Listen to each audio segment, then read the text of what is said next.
Spartan Transportation and Spartan Logistic Management is your one source for all your shipping needs. 53-foot dry van shipments, auto transport shipments, full-service in-house brokerage, drop lot facilities, just-in-time deliveries to all auto manufacturers, facilities in St. Louis, Missouri, Kansas City, Missouri, and Indianapolis, Indiana. Spartan Logistics LLC, proud sponsor of the IROC Series, Kyle Steffens UMP Modified and Silver Crown Driver, and Gordy Gundaker, World of Outlaws Late Model. Visit us at spartan-logistics.net or find us on Facebook. R&R Racewear, your source to all custom racewear apparel needs, and home to iRacing apparel. Check it out today at rnrracewear.com.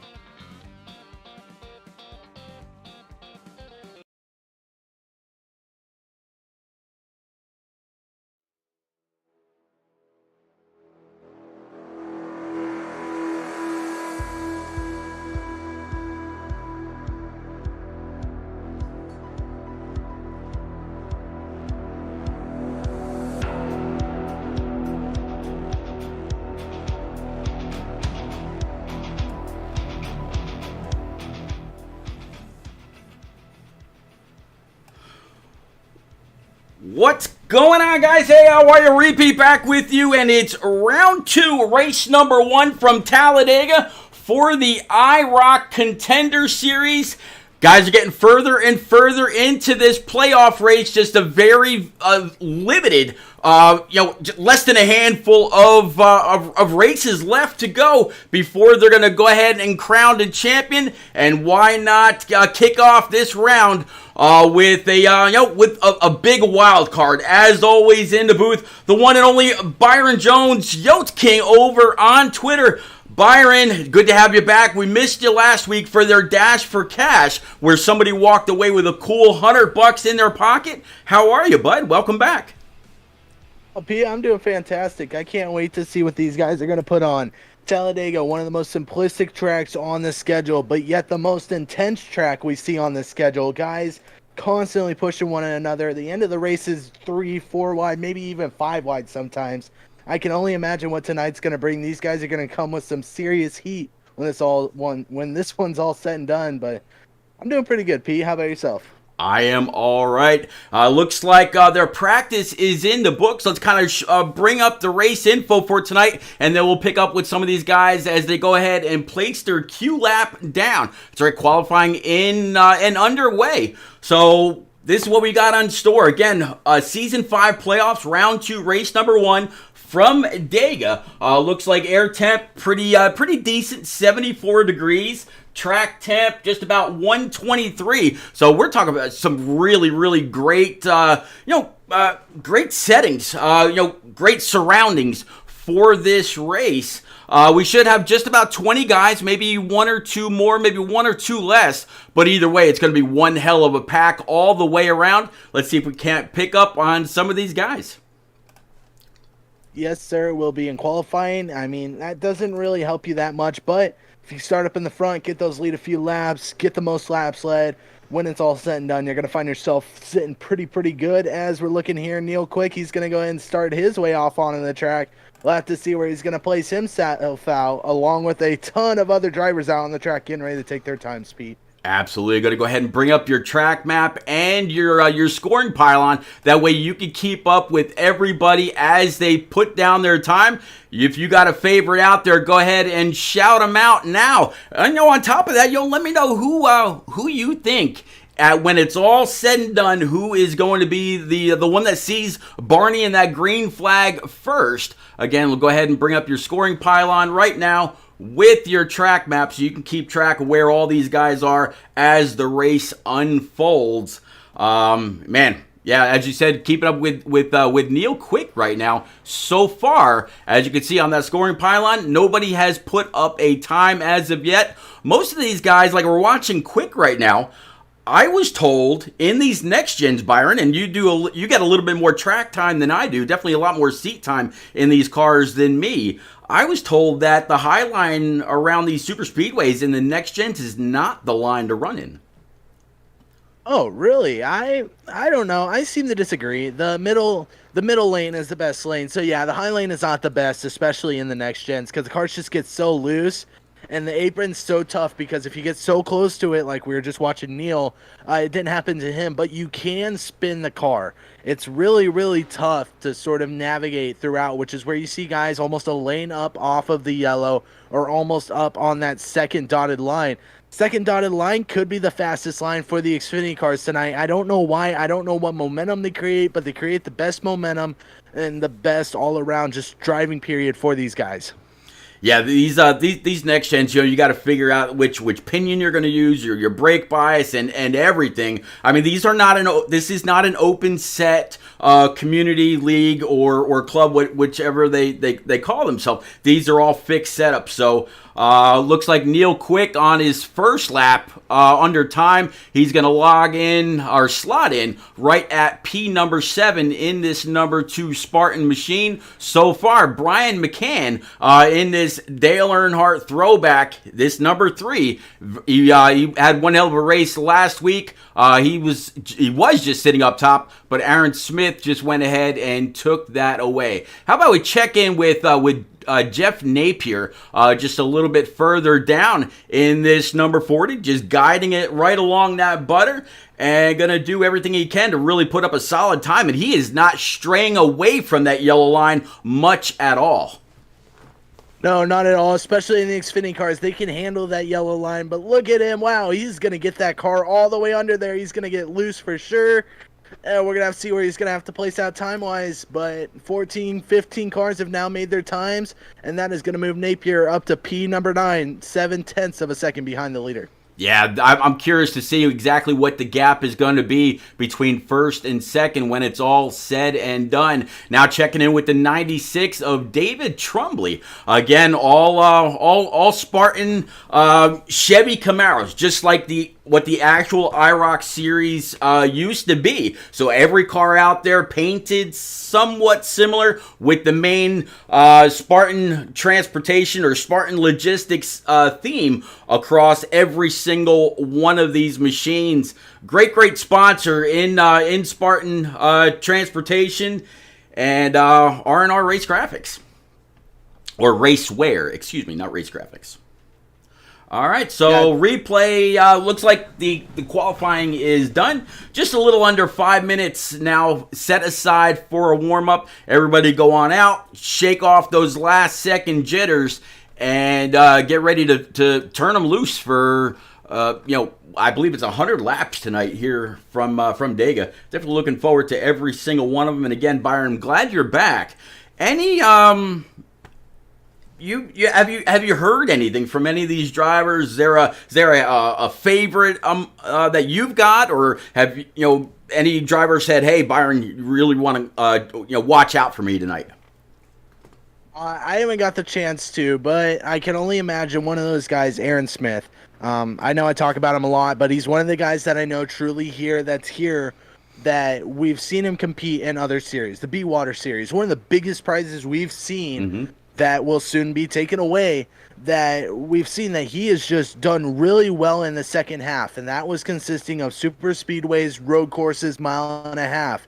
We're at a super speedway. Aaron always finds himself up there leading one of the front 2 rows. I can't imagine it's going to be any different tonight, but I don't know. Some other names that are sticking out to me, Jesse King, Brandon Mefford, those are some other ones that I'm keeping an eye out on, maybe taking a peek at. How about yourself, Pete?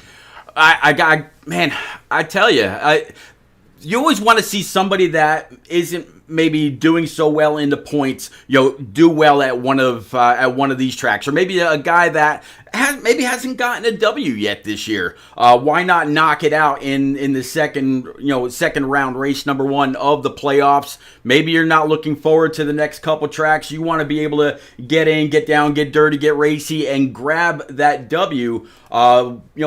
To solidify your place in this series before the next couple of races. Talking about the next couple races, next week we're heading over to Bristol Motor Speedway and then Darlington. So we're going to the biggest track on the circuit to one of the smallest, equal to Martinsville, and then the track too tough to tame, the Lady in Black, Old Darlington. before everybody finds out who will be crowned the champion in 4 weeks' time at Homestead Miami Speedway. Yeah, a crazy, crazy tough schedule that these drivers have up ahead of them. But this is the IROC series. Some of the best drivers we've seen. I can't imagine this is going to be the most boring last few races. It's going to be the most intense, up close. Points are going to be tight. Racers are going to be needing to fight for every single position, especially Darlington. That one is by far one of the toughest. Making sure that car does not come off and hit that wall is going to be the toughest challenge of that night. But Bristol too, another good track that we could see great racing, side-by-side racing at Bristol too. But right now we're focused on Dega. We're focused on these guys here, and we got to get through the first 100 laps to find ourselves next week at Bristol. Well, you said Aaron Smith, you're pulling for him right now. He is the man with the fastest time by 2 100ths over Chris Wally. Chris Wally, one of the main admins here in the IROC series.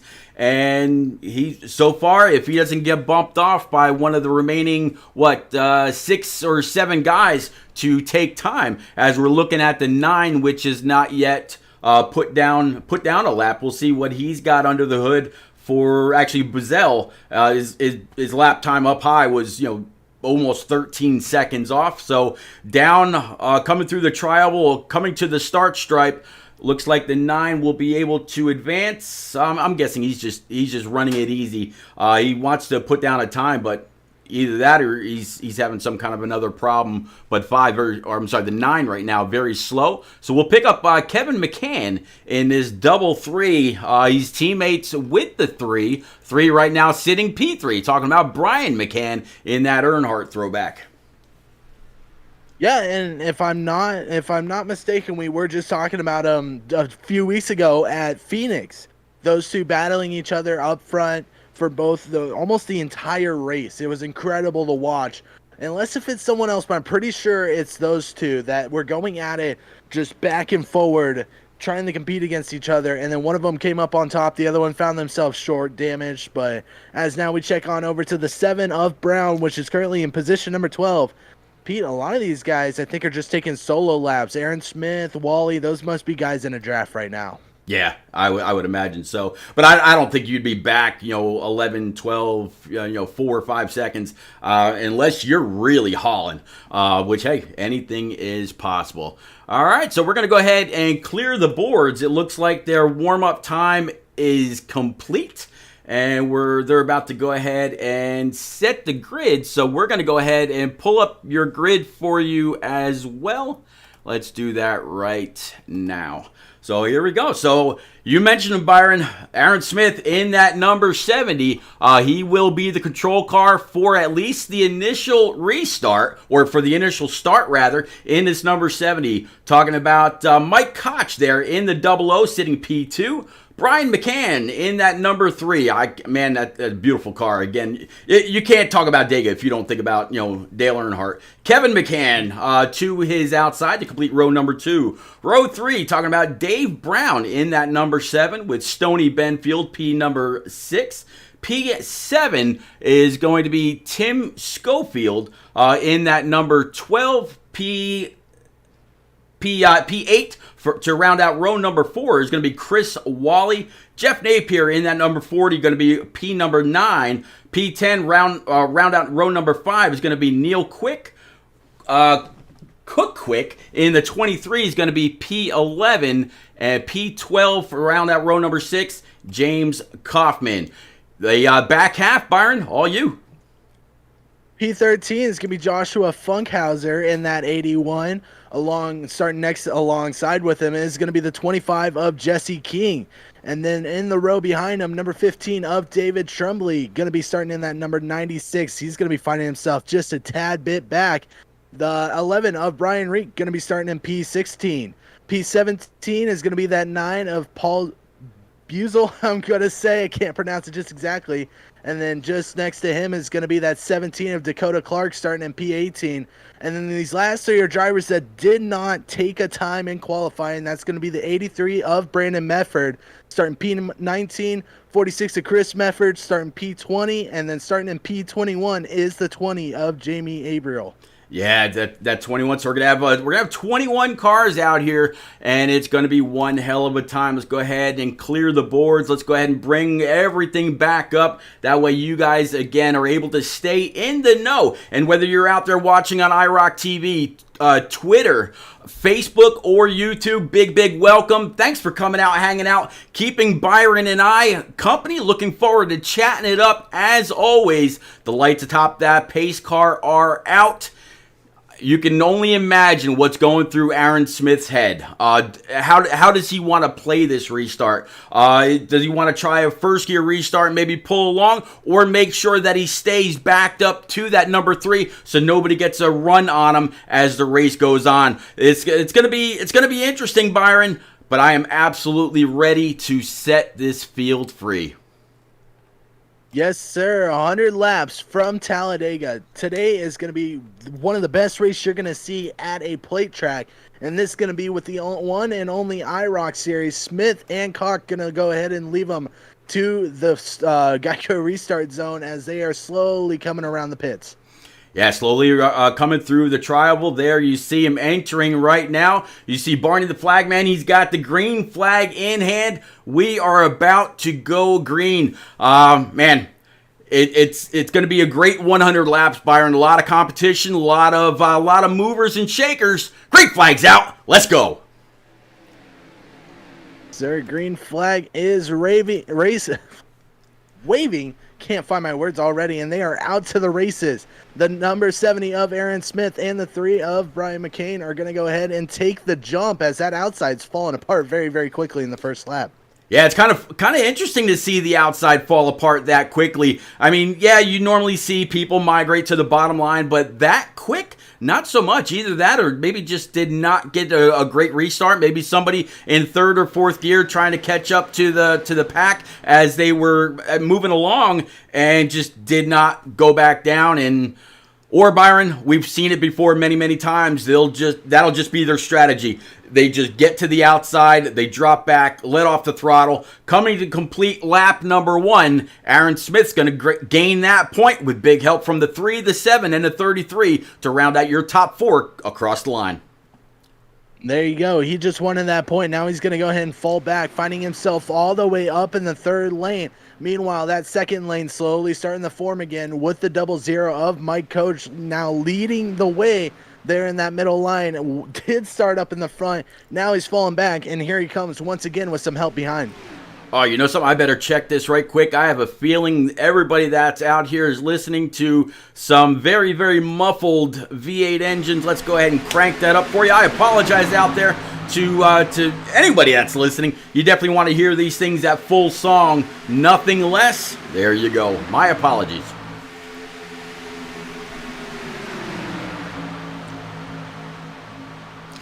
All right, so Byron a little bit further in the back right now, kind of keeping up with Aaron. We've kind of watched his migration from the front row, now all the way back to P14. Maybe a place just a little comfortable, in a place that he can just set and run until it's time to go. Meanwhile, in the front, Brian McCann, he's going to go ahead and take over that top spot in that number 3-7 right behind with the 33 of Kevin McCann, Tim Schofield, and Mike Koch rounding out your top 5. There's a 3 in the front, Byron. A 3 leading the way the only way it should be right now with that 7 pushing. The only thing I think that 3 would enjoy right now of Brian McCain is allowing Kevin McCain to get right behind him. They may try to find a way, may not. We'll have to see how this is all going to shake out. But lap 4, everyone's staying relatively calm. Is this what we're going to see? Is this sort of how we're going to see the future of this race pan out? Everyone being nice and calm until it's go time. See that outside lane? Only 4 cars up there right now as we're looking at from the back of Brian McCain. Just looking at the line slowly starting to form up there on the top. Yeah, you see the 7 kind of duck out for just a little bit of air, maybe cool it off just a little bit. We saw earlier somebody that pushed lap after lap after lap ended up blowing up, not paying attention to the temps and just completely expired the motor. And yeah, like you said, kind of keeping up. You're looking back from the from this number 3. He's definitely got a whole field to see. And yeah, Byron, no challengers on that outside whatsoever. No one making a move just yet, being calm, cool, and collective. This is something we don't typically see from a Talladega race. At this point, we're already seeing guys go 3-4 wide already, trying to make every move they can. These guys are just like, hey, you know what? We're going to relax, take our time. It's 100 laps. Let's move slowly and then make an attempt. As you say, there is that 70 slowly, breathing for that air again. These cars, you can go about maybe 2 laps without blowing up your engine and on having those high temps. And that's why you see them back up. That's why occasionally you see a huge line checkup and cause guys to go to the outside. Yeah, I mean, there's a couple guys, you know, if you zoom up to the chopper cam, there's a couple guys up on that high side, but the more that, you know, line up on that bottom, and if the guys on the high side don't try any kind of, you know, side drafting or whichever, there's really nothing that they're going to be able to do. And as we say that, within the time we were zooming in with him, a line is slowly starting to form now on that outside lane, led once again by the 00, but here comes the 33 now. He's going to make that move to the outside lane as well, Pete. It is starting to get a little bit rowdy. Noise is starting to come out on lap number 6. Absolutely. See if we can't switch on over to his roll bar. Kind of take a look at the trucks on the inside, or the cars, excuse me, on the inside. And yeah, like you said, they're starting to make headway, starting to pull on up, and they're gonna have something to say about this. Will it be in time for the lap? Yeah, it looks like the 33 of Kevin McCann was able to go ahead and lead that lap. Now both lines being led by the McCanns. This is something you want to see early on. The 33's making headway, charging both in front. Maybe this is what they wanted. Maybe once the 33 gets himself cleared, he'll pull down. And maybe when the 3's cleared, he'll pull up. Get those guys side by side, see what they can do with it. But meanwhile, in the back, starting to get a little bit rowdy. 40 found himself on the apron, but gonna go ahead and save it. These guys now are starting to ramp up just a little bit, trying to get within each other. Yeah, I mean, usually when you see the single file line in the real life NASCAR races, you're talking about being up by the wall. Here, they were all the way on the bottom. I think people got tired of that very, very quick. That's not racing. I'm sure it might have been, you know, something a few of these guys were thinking. But in the meantime, all back double file. And if the McCanns, you know, Brian and Kevin can control both lines, not many people are going to be able to pass him. As the 40 you were talking about just a moment ago, he said, you know what, I've had enough of this. Maybe he took one too many harsh bumps. He backed out of line, dropping back just a little bit. So far, back to P13. Back up front, P number 3 right now. We're talking about the number 7 of David Brown. We were talking about him a little bit earlier during the warm-up, and kept up with him a little bit during qualifying as well, sitting P2 on the bottom side, right in front of the 12 of Tim Schofield. Yeah, David Brown is refusing to back off of Brian McCann's bumper right now. You can see he's slowly getting some air, but then he'll be right back on his bumper. These two have been working together so well so far this race, and that's the best thing you can do at super speedways. Make your friends early, know when to make your moves, and know that they're going to stick with you throughout the end of the race. That's how you finish well at a track like Talladega. As you see, the McCann's just side by side down the backstretch. But man, is Kevin McCann getting a huge shove by Mike Coach. Yeah, looking at the roll bar, or the gyro rather, with David Brown to that outside, as him, the 3 in company were able to pull ahead on that bottom. And you hear him breathe the throttle just a little bit. Did not want to give that 3 too much of a shot going into the tri-oval. Very smart racing, very early. Only coming to start lap number 10 in just a moment as they cross the start stripe. 90 more laps to go. A whole lot of great racing yet to be seen. Yes, sir. A ton of racing left. Like you said, we are only 10% of the way through right now. And as you've seen, it's not gotten real wild yet. But that typically happens within the last 20 to 15 laps of the race. Right now, everyone's trying to strategize. You can see slowly a second pack is starting to form just a little bit away from that first pack. They said, hey, you know what? These guys are getting racy. They're starting to get side by side. I wouldn't be surprised if a wreck happens soon. And guess who's leading that second pack? It's the 77 of the 70 of Aaron Smith buying his time, seeing how long it can take until these guys start getting really, really racy, and his time comes to his advantage. Absolutely, looking back from the gearbox or from the rear view of Aaron Smith. And yeah, he's just got a long train to coming around the bend into turns 1 and 2. So you got him and about a pack of 5, and then a little bit further back, you're talking about a pack of 3 behind Cook Quick and Neil Quick. Talking about Chris Medford, guy that won that cool $100 last week.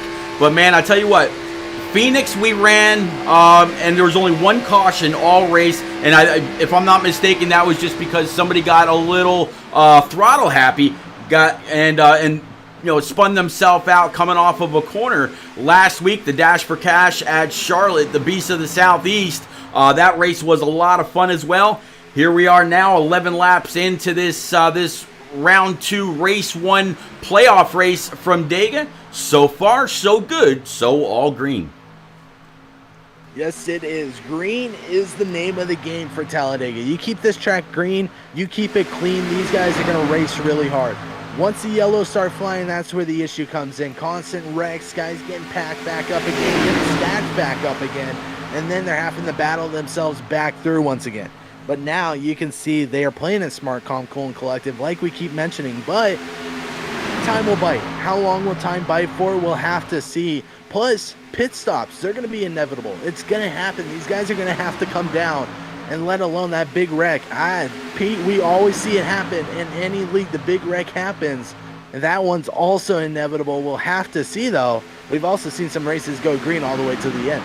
Oh yeah, absolutely. And you mentioned pit stops. Pit stops, that is where everybody kind of gets broken unless you've got a great team to work with. It's all about being aggressive, getting to the commitment line, carrying the max 55 mile per hour speed down pit road, getting to your signboard just right to where that signboard nails your hood as it drops, and then getting out of your box as quickly as possible, all without speeding, getting through the gears, getting back up on track without any kind of penalty, and all the while, because it's a plate track, doing it with company, doing it with teammates, doing it with friends, doing it with guys that you trust, pushing you, as well as the guys that trust you pushing them. There's a whole lot that goes into these races. When it comes to those pit stops, it is a dance. And that's where it comes to making your friends early on. You see the 7 and the 3, they've been working together all race long. I would be shocked if those two did not come down together. Those two have been working so well. Like you said, teammates. The 3 and the 33, those two will more than likely come down, but Brown has just been all over the rear end of Brian McCann all race long. I do not expect him to pull down a different lap time and come get his gas or his fuel. That's another question too. When you come down pit road, you have an option of getting fuel and tires, fuel and right sides, fuel and left sides, or just fuel. A lot of these guys you'll probably see come down and get fuel in either right or lefts. There's no need for a plate track to get all 4 tires. It does not burn your tires that badly. No, not at all. And I would imagine a lot of guys will say just that. Just fuel. Or if it's going to take 7, it shouldn't take. Fueling these things up doesn't take like 7 seconds or anything like that. Or does it? You, like I said, you've got more time in these things. I don't think I've ever actually clocked how long it takes to throw 2 fuel cans of that Sunoco E15 in these things and come off of pit road. But if it does and you feel like, maybe I want to throw a set of rights on or maybe throw a set of lefts on just to keep my car anchored to the track a little bit more, what does it hurt? Yeah, and it does. It typically takes about 10 seconds for a car to come down, get their 2 cans of Sunoco fuel, and then get right back out. So these guys have more than enough time to either change the rights or the lefts. Come down, change the rights, that's going to be about 8 seconds. You come down, change the lefts, it's going to be about 6. You don't have to hop the wall, jump on the other side of the car. You just change the tires and run off. So, I mean, it's tough to weigh. Do you want the right sides? More than likely, yes, because that's where you're putting all the pressure on the tires. But the left sides are good too, and that's where you see guys alternate their tires, change in and out every time they come back on and off track. which is something we could see tonight, also depending on how big their fuel load is. Yeah, you're right. I mean, there's several variables. You know, when the race first went green, we were checking the weather, we were checking the air temp as well as the track temp. And I'll tell you what, let's go ahead and pull that up again and see if anything has changed. As go ahead and pull that up right underneath the track map. Right now, still a 75-degree air temp, so that did go up 1 degree. And same thing with the track temp. Track temp was 123. It's now 124. So just a little bit of a change. Not too much. Just a very, very slight 2-mile-per-hour wind. So they shouldn't have any issues with headwinds or tailwinds here. Partly cloudy. So you might occasionally see a little bit of shade on the track covered by a cloud or two. But for the most part, great racing weather all the way around. Yeah, well, speaking of changes, we now have a change for the lead. Tim Schofield now is going to take point with Kevin McCann right in tow and Brian McCann right behind him. So we saw this early, Pete. Those two dive down. They now left the 00 of Mike Coach and others down left to dry. So now the 12 is going to take point. He's going to lead the way. Now it's sort of, do you play the game relaxing again? Or is that outside line going to try another charge, especially with that 00? We've seen him do the drafts that he has side drafting. He's got himself up so many times. Oh yeah, and I'm starting to see more and more cars kind of migrate to that bottom side.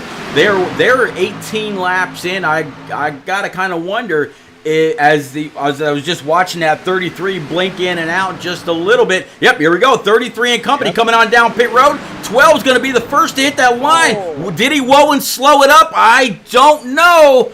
Oh man, that could have been disastrous for those guys. Yeah, it looks like 33 around, 12 all kinds of damage on the front end. No caution because it's on pit road, not up on the racing surface. This is absolutely going to kill every single one of these guys. They came in way too high. Yeah, they did. When I saw the 12 and the 3 locking up their tires, I knew that was going to be way too late. A few guys more than likely going to have black flags because of that, and a ton of guys had damage, but they're going to use their one and only fast repair, get themselves repaired, get themselves back out on track. But now the ball's in these guys' court. What do? They can make pit road on and off 10 times better. They're going to be really well. As you see the 70 of Aaron Smith, he's going to lead a pack of 3 down pit road now. Yeah, he's going to see more and more as the main pack goes on. As you said, 3 cars going to go on down. And Mike Coach will go ahead and become the leader in that 00. Jesse King P2, Brian Reek P3. And they're gonna shuffle things up even more, which always happens here at these plate tracks, Byron. You start to talk about these guys and where they're at, and yeah, it doesn't last too long. No, it doesn't. Now we're going to have to see where Aaron Smith and those guys are going to shake up compared to the guys that found themselves wrecking on pit road, because the time is going to be a huge dividend. But now we're looking at the front pack. We're looking at the 00. We're looking at the 25. When are these guys going to make their move on down pit road? You got to assume it's going to be about 20 or so laps that these guys can go on a full tank of fuel. Maybe if they play their cards right, if they can find themselves around one more lap, which they're going to do, they could come down and only make this a 5-stop race, come down every 20 laps. Yeah, I think Aaron Smith is actually right in front of that main pack. You see him right now. He's rocking P13, now down 12 spots due to not everybody else coming down. But Byron, he is all by himself. Yeah, that is going to be a huge hit for Aaron Smith. Being all by himself, having no pack to work with. He is going to struggle very, very quickly, and this lead pack is going to turn into about probably 12 or so cars, depending on who goes down pit road at what time. As I say that here, 00. Yep, 00 and more going to go ahead and bring it on down pit road. Looks like, man, even more guys, really locking up the right-hand side. That's going to hand the lead over to Jamie Abril up in front in charge right now in this number 20. He's going to duck on down right in front of the 25 of Jesse King. David Trumbley working his way up there as well through all these green flag stops. 25 looking to come on by, lead a lap, and get a point. Well, I'll tell you, Jamie Abril was officially the biggest mover of the race. From last place to first place is where he found himself on lap 21. I don't know if he got the lead lap, but what a run for him so far. I know guys have come down pit road. They've gotten their tires, as a few more in company are going to come down as well. That's going to leave 4 cars left in this first pack that have not pitted yet in this race. Yeah, absolutely. Chris Mefford, Neil Quick, and Brandon Mefford, brothers that did very, very well at Phoenix a couple short weeks ago. They're down together.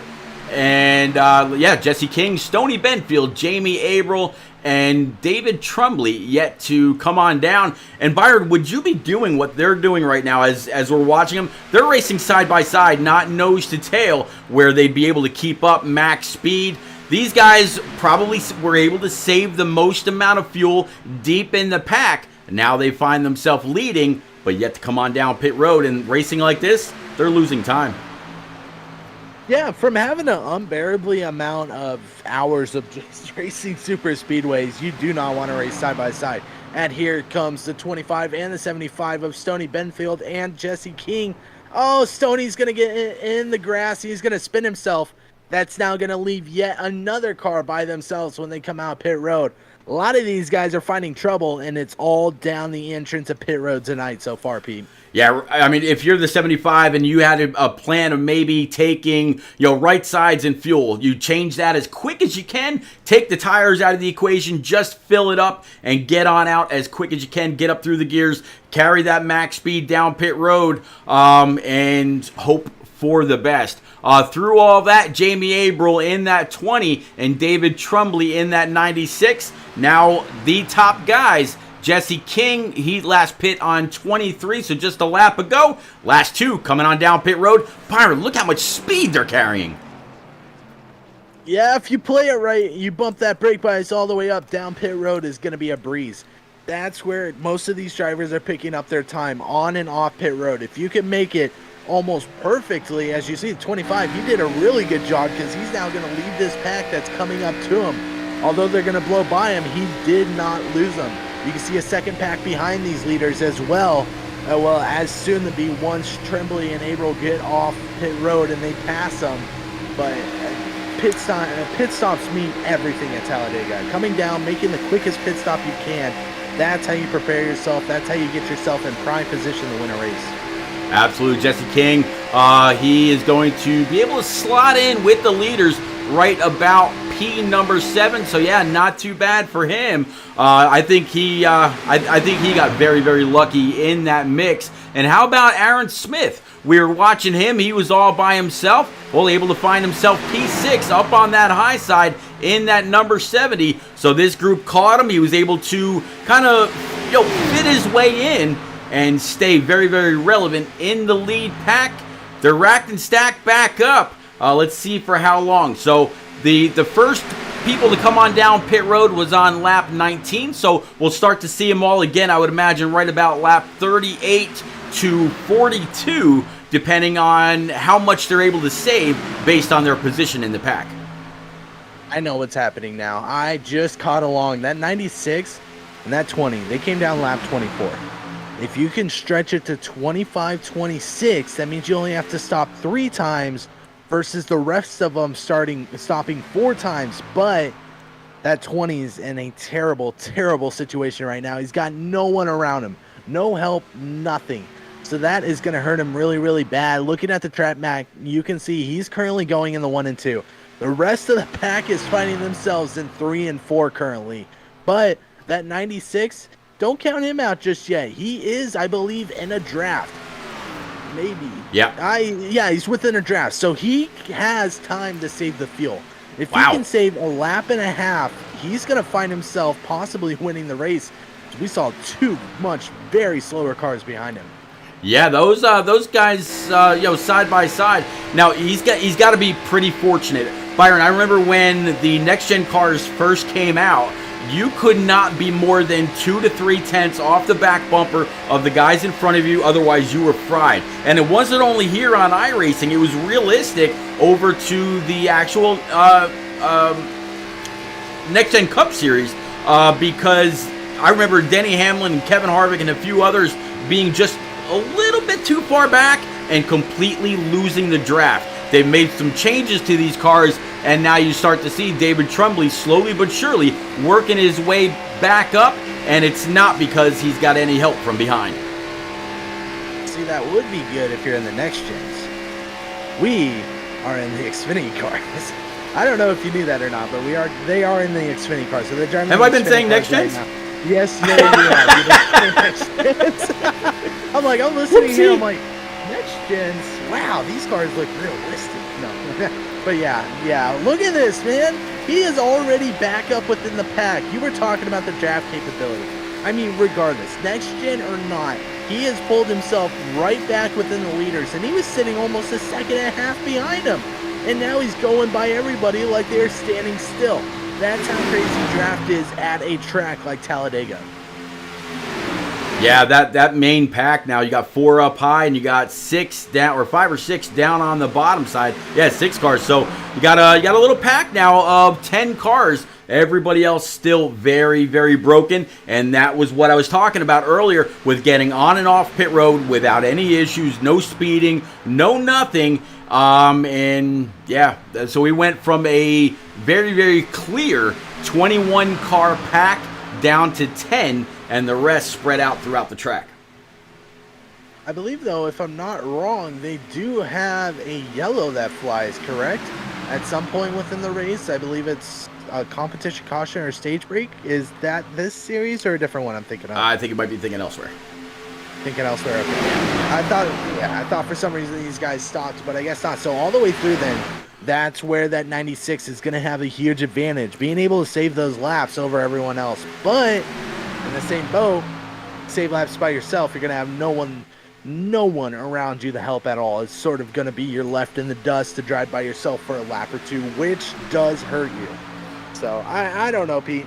If you're within the chance of saving the gas, do you do it or take the risk of losing guys and just driving by yourself, or do you come down with everyone else, see if you can't pit, make it a close race?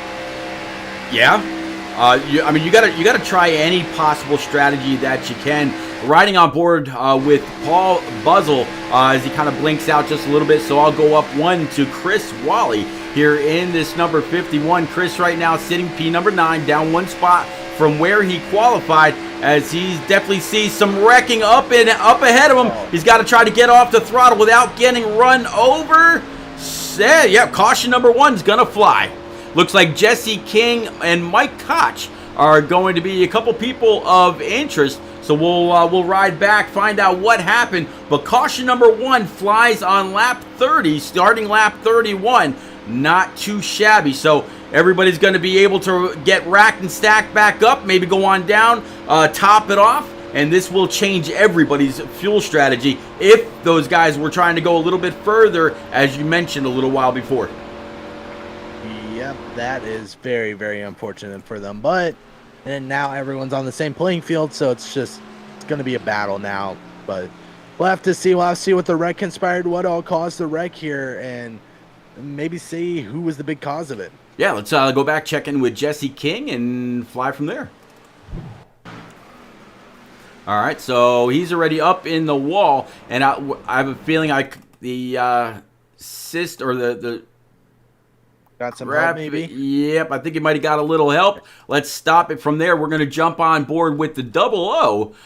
Looks like he might have got just a little bit too hard of a shot, and we'll switch it on up to the nose cam, and we'll roll it from here.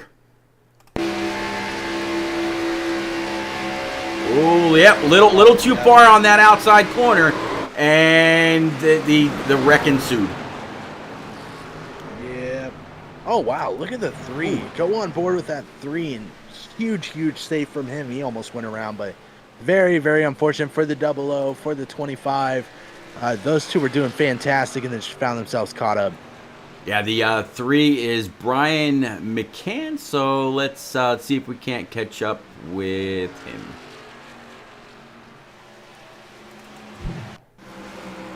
Nope. The system has already lost that, so no big deal. We'll go ahead and bring it back live. So he's going to go ahead and lead everyone on down pit road that you just saw. So Brian McCann and others are going to come on down. Meanwhile, 8 cars are going to find themselves still out on the track. So now, Pete, we're going to see a mixture of strategies here.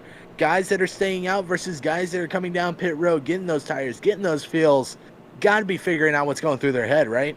Absolutely. Let's see if we can actually get in the head of the one and only Chris Mefford. Did very, very well a couple weeks back, and he led very, very early at Phoenix, and then won the Dash for Cash last week. Let's see if we can't pick him up and bring him up.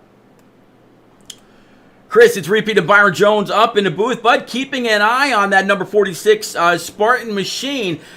See, you're out of Knightstown, Indiana. Falcon Motorsports racing for Riley in Zoe's place. What is your thought process staying out rather than topping off, sir? We got a stage break here in 8 laps, so okay. I still got another 8 laps after that to go. So try to keep it out everywhere. I know Jesse and Mike there was running really, really aggressive to where I almost wanted to back out because, I mean, we were only not even 30 laps in. He's over side drafting and coming down almost to my lane in the corner. It's too early for that, especially trying to make it to the end of the race. So really the plan is to try to keep it clean and be here at the end of the race. Well, man, you were very, very strong at Phoenix, and then last week a great job at the Dash for Cash at Charlotte. They call Talladega anybody's race. Is this another night for you in the 46? Man, I don't know. Just depends who hooks up with who. Right now we're working with the Cooks. Mefford and the Cooks are kind of working together. Just trying to keep each other clean, just trying to be as a group, and then obviously at the end of the race we're all going to go separate ways, but we want to make it there first and then figure out what goes from there. All right, buddy. We see the profile picture for your SDK bio info. That dirt racer or asphalt racer in real life? We're all asphalt. So the car you're seeing, the 46 is my dad's car. That's actually the car that he got killed in at that same racetrack. The 84 is Brandon, and he races the 83. So he made a transition from 84 to 83 when we went from limited late models to street stocks. So not much of a change for him. But yeah, we've been around racing a long time. I wasn't much into racing until about 16-ish. I've always been a sports kid through and throughout. And then obviously once I got older, racing kind of grew on me. I get you, buddy. When it's in the blood, it's in the blood. All right, man, I'll get you back down with your brother and company. Good luck. Keep it going. Keep the shiny side up, and hopefully we'll talk to you again later. Sounds good. Appreciate it. You got it. All right, Byron. So 46, feeling pretty good, and it looks like I was the one with my racing info mixed up, and yeah, you were right. There is a stage break coming here very soon. Now, 8 laps. Most of these guys have used up their fast repairs. How aggressive do you see the guys in the back wanting to fight for this top position, knowing the points do pay out for the top? I don't know how many people, but I know points do pay out to the top guys at the end of the stage break. How do you flip this coin? Do you set yourself for the end of the race, or are you setting yourself for the stage break, which we've seen about 8 or so guys do? Or do you sit back, ride, come get your fuel, and then sit back and ride again, hoping that you can make it till the end of the race? Well, I mean, these motors only, they only wind up so fast. So you can only do so much, but yeah, 8 laps, 7 laps is absolutely enough to do it. But is the stage break worth possibly wrecking and being done for the night? 46 and a 2, 96, and the 51 of Chris Wally. There we go. They're going to be your top 4. We're coming to the restart zone, Byron. They're coming to Barney's attention through the tri-oval and that Spartan Logistics restart area. Ready to roll. We're going to be coming to start lap 34. Here we go. Green flag.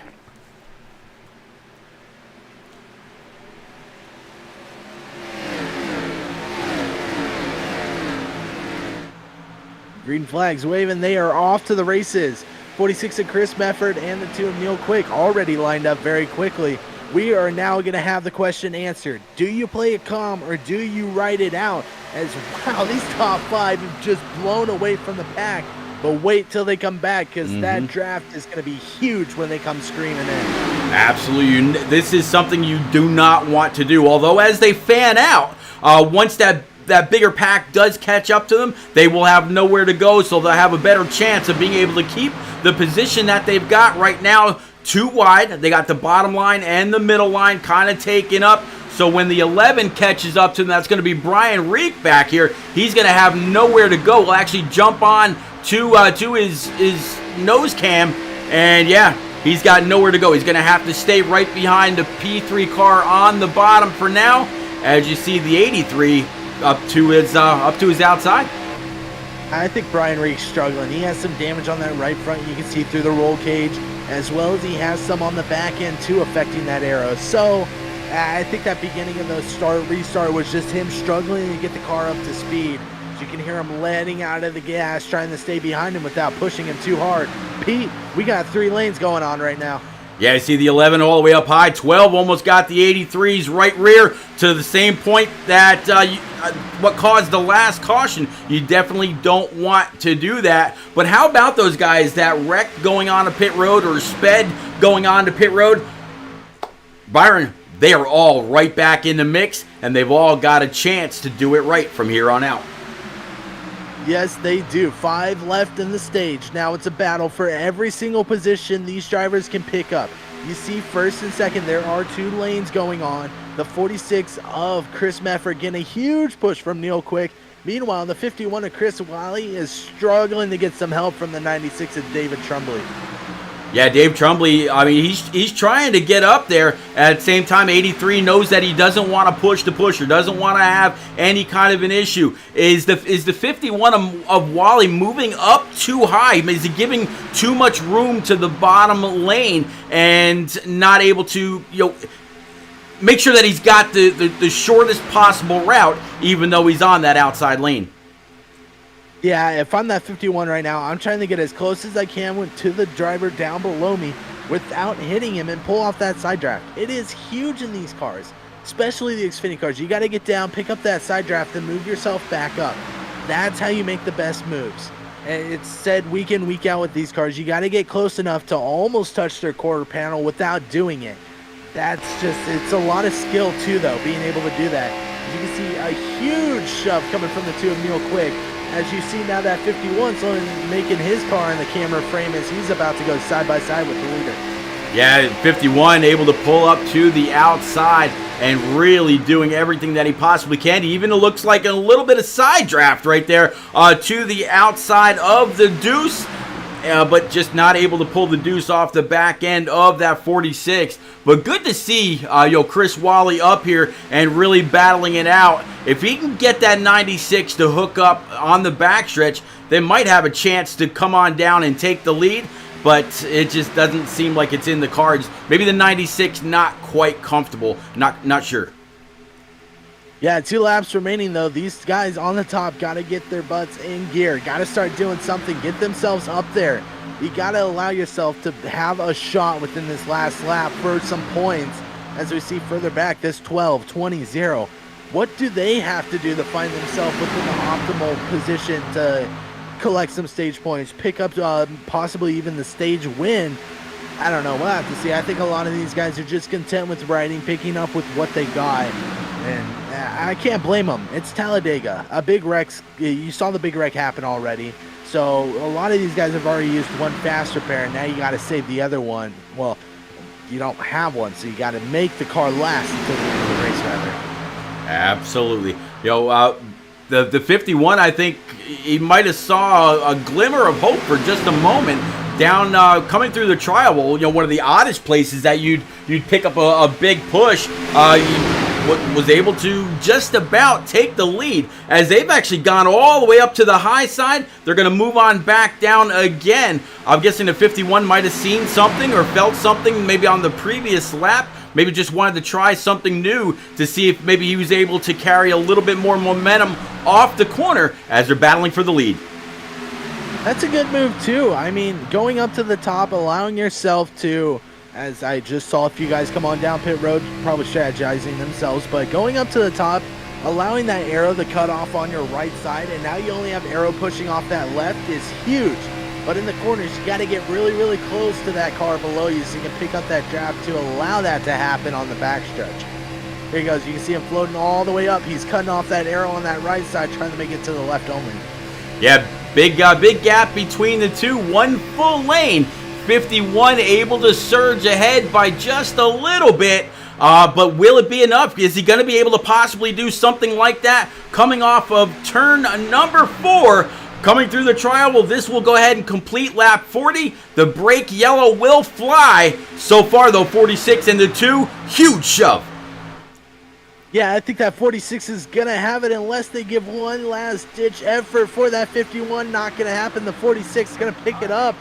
I don't know if that 51 or 2 got that at the line. It looked like the 50. Actually, it looks like the 51 was possibly able to get it. 2 of Neil Quick. They'll have to, NASCAR scoring and timing SDK will have to figure that out between them. But man, one hell of a race to the line. And Byron, they did it cleanly. No bent up sheet metal. Yeah, they did. That is a huge thumbs up for the crew chiefs and the mechanics back in the hauler being like, yes, don't have to fix another car. But, right now it's just, now you're calming down. What do you plan yourself for the rest of this race? Knowing that a lot of these guys last time by went 24 laps. When these guys come down pit road, it's going to be lap 42. So if they plan it right, I don't know. It's going to be close on if they can make it on 2 more stops. Absolutely, just kind of working our way back through the field from the chase cam as you see them all very spread apart. I think once that caution flew, everybody just backed out. They didn't want to be anywhere near each other for just a little bit, decompress before they're all racked and stacked back up, and they've got to get back in the throttle and get back that aggressive nature. It looks like when they go back, it'll be right around lap 44, 45. So just just a few laps before halfway. Right now, though, the clear leader, Chris Mefford, in this 46. Yep, he's going to go ahead and pick up the stage win. So, and it's going to be some points coming his way. Now he's got to plan himself for the rest of the race. If you win the stage, now you got some pressure. You got to win the race, right? Yeah, you do. And he wants this win. Last week's Dash for Cash race, that was no points. He was very, very strong again at Phoenix. In the end, it was his brother in the 83 that went on to win. Talking about Brandon Mefford, just a little bit further back, as it looks like more and more going to come on down pit road. And again, this is a good time to figure out what you need, Byron. If they came down before, didn't grab anything, no tires, just fuel, now is a good time to grab those 4 brand new Eagle Feel Goods, top it off, get on out, and as the 83 and 17 make contact coming into the pit stall. That's not going to be good. Yep, the 17 was trying to come down, and I think he came down a little bit too early for his pit stall. And just created that tad bit of a gap for that 83. Just clipped him just a tad. That's very, very unfortunate for him. But, hey, that's why we got fast repairs. That's why we got time to go ahead and fix up the cars. But one car that does need fixing right now is this 23 of Cook Quick. Yeah, let's see if we can actually find old Mr. Quick and have a quick word with him. I did not plan that, but there you go. Let's see. That's Neil Quick. Where is Cook Quick? I'm wondering if Cook is possibly not available to chat with. So how about Jamie Abril next in line? See if we can find him maybe for a moment. Are these guys maybe a little bit further down? Nope, there he's not available either. How about Chris Wally?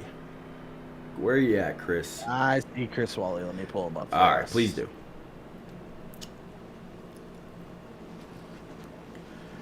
Chris Wally, it's Repeat and Byron Jones up in the booth.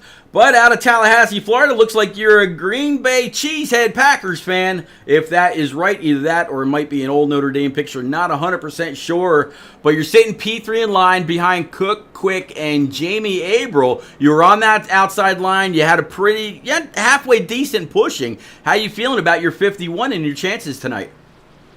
Man, I feel pretty good tonight. I will have to say that's a photo of myself there. Oh, okay. Working at Norfolk State University. So we'll give them a little shout out. But yeah, feel good tonight. The last time we were at a super speedway, I tried to play it safe and mess that strategy up. So tonight we're just racing the whole time. Man, we got obviously Talladega tonight. Next week going on to Bristol, Darlington, and then Homestead. So the longest track on the schedule to one of the shortest tracks on the schedule, and then the Lady in Black, and then finally to the swamplands of Homestead Miami Speedway. How you feeling about the rest of this schedule? But before that, can you get it done here tonight? Yeah, I think we got a pretty good shot at getting it done here tonight. As long as we stay clean, we've got some good guys around us pushing and racing around us, so we'll be in contention. As far as the rest of the season goes, that's why it's the Challenge Series. It's going to be a tough one coming down to the stretch, but if we want to be in that championship 5 at the end, for me personally, I think I got to get it done tonight. So that's what we're going to try to do. Man, I told Byron earlier I would love to see you or somebody that may not have the best chance. I'm not saying you don't, because I don't know your driving style. We haven't really known each other all that long. But maybe somebody that would be a little bit of a dark horse with the remaining schedule. So yeah, Chris, I definitely wish you all kinds of luck.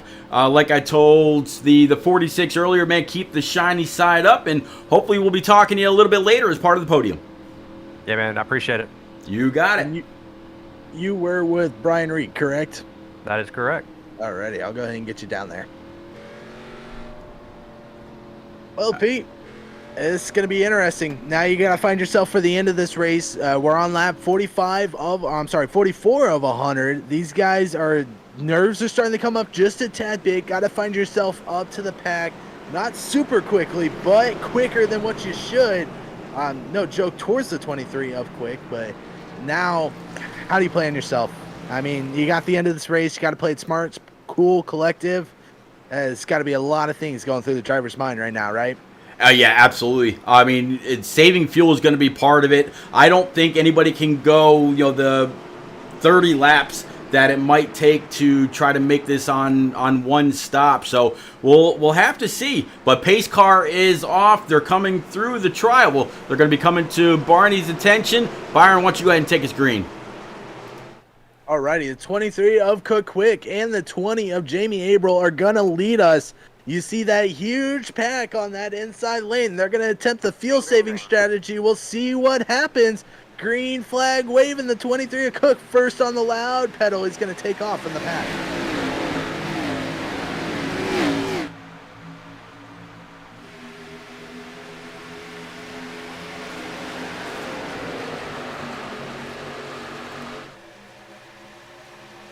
All right, coming through turns 1 and 2, off and into the backstretch. 51 still on that bottom side. And just as I say that, he says, he's going to try to go ahead and shoot the gap. Try to pull up that middle line. Oh, maybe thought about that high side. Yep, he sees the hole there. Spotter says all clear. Up behind the 9. 9 was very, very fast earlier, and that's actually where most of the momentum looks like it was, as that's now dissipated again. Back to the middle line. Byron, that is exactly how fast things change here at Talladega.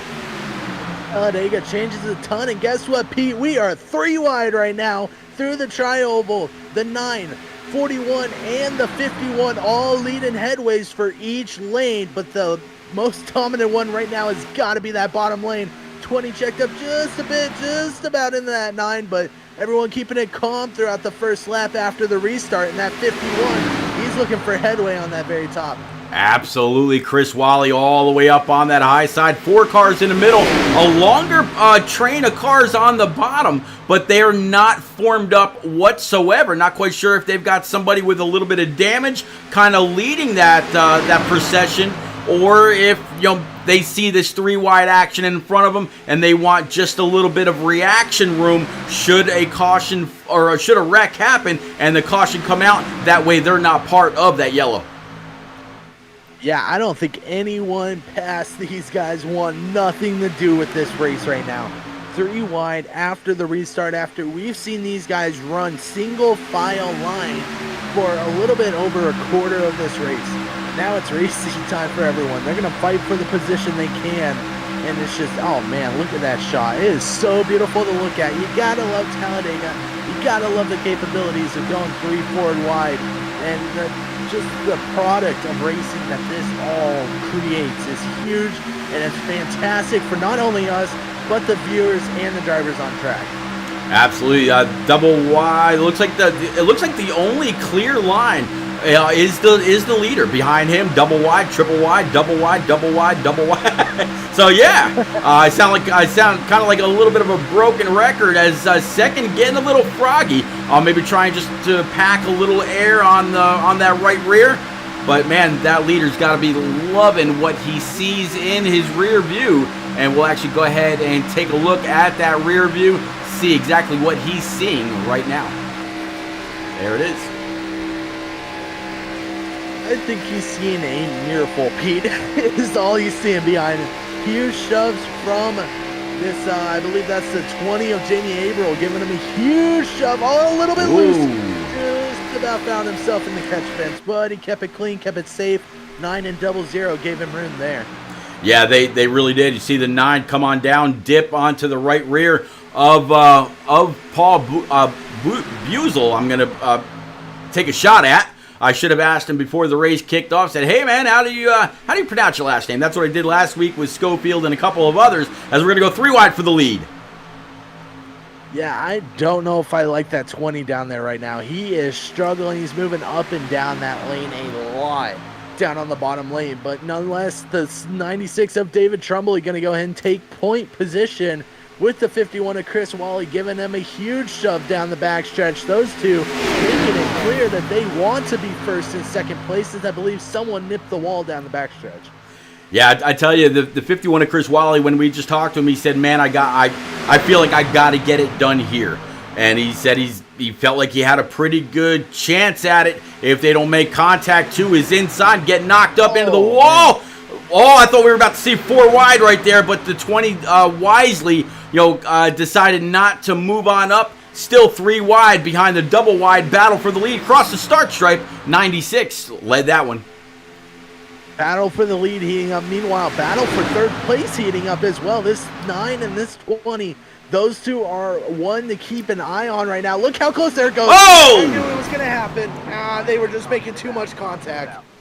Yeah, we just saw that 51 get clobbered into that outside wall and nothing doing whatsoever. Very, very unfortunate for him. And further in the back, we see several cars. Caution will fly at the halfway point, and I mean, I knew that was going to happen. I saw that 20 and the 9. They were getting a little bit too happy with clinking each other's left and right side fenders. Just getting a little bit too happy with that. Yeah, the side draft is an efficient tool, but you can't. If that's what it was, you cannot be that aggressive. As you look at Chris Wally, and we take a look at this machine.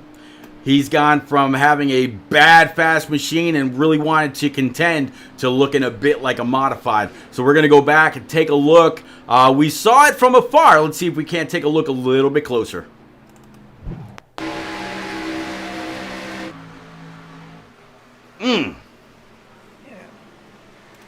Let's try this. Let's try this one more time. Actually, riding with Chris Wally.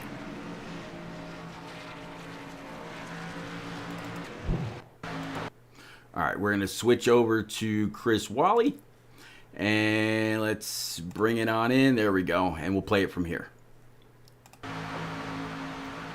9 and 20 made contact. Ooh, on the bottom side, there isn't a way that you can watch that it doesn't hurt. No, not at all.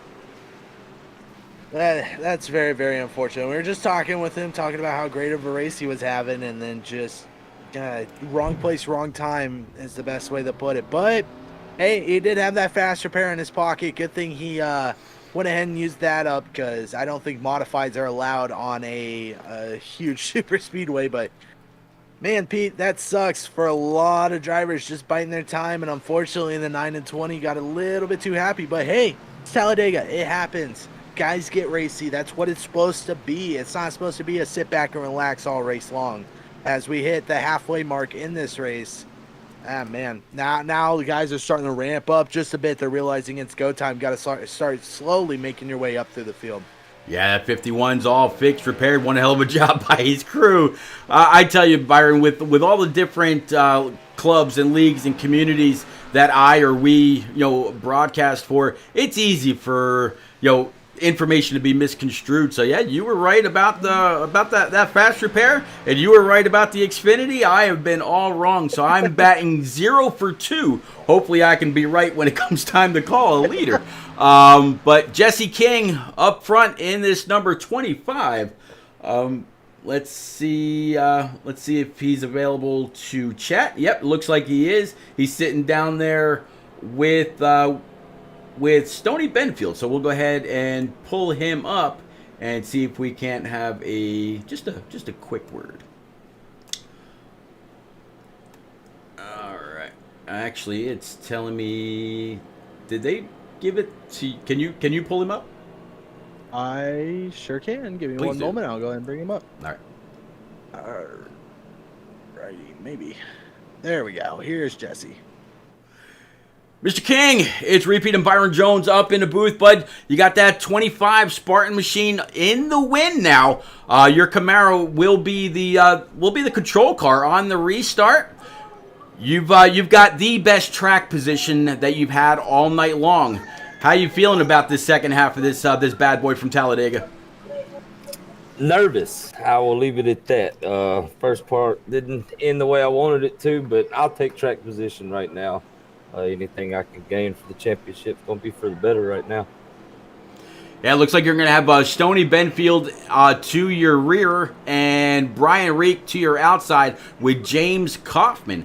Is there a certain driver in here that you would prefer to have behind you, or is there someone out there that you prefer to push just because of the way that y'all dance together when it comes to plate tracks?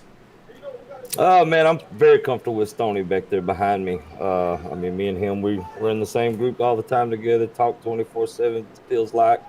So definitely comfortable with him. I've got some bad history with a couple of guys that's close, so we'll see what happens. All right, man. Well, I know that you're getting to that double up lap, so we'll go ahead and we'll get you back in with your crew. Good luck. Keep it going. Maybe we'll talk to you when we're pulling our podium together. Keep the shiny side up of that Spartan machine for the rest of this race. Absolutely, guys. See y'all in 47. There you go. Well, Byron Jones, he's calling his shot just like old Babe Ruth. He says he will see us when it's all said and done. Well, he's a betting man. I bet he will be. I mean, if he does have fast repair in his pocket, which I can't remember if he has or has not been involved in a wreck in yet, but now he's in the prime position. First place is the best position you can be at a plate track, because if a wreck happens, more than likely it's either behind you or it's mid-pack. He's in the right spot. Honestly, in my opinion, anyone from first to fifth is in the perfect spot to not be in a wreck if one does collect together. But who knows? We got a little under halfway to go in this race. Cautions are breeding cautions right now. Let's hope it doesn't stay that way. These guys go green. But here's the scenario now, Pete. Everyone that came down is going to be able to make it on just one stop. Everyone that stayed out is not. They're going to have to sort of force themselves to stretch the field, or they're going to have to come down twice. Well, it's the third caution. I think that ties the amount of cautions that we've had over the last 3 races. We only had 1 caution at Phoenix. I believe we had 3 last week at Charlotte for the Dash for Cash race. So It's Dega. I mean, you're talking championship racing. You're talking about going for wanting to be one of the drivers to go for a championship. Coming to the attention of Barney, he's got that green flag well in hand. He sees the field coming to be, getting closer and closer to the Spartan Transportation restart zone. Byron Jones, green flag's back out. Let's go.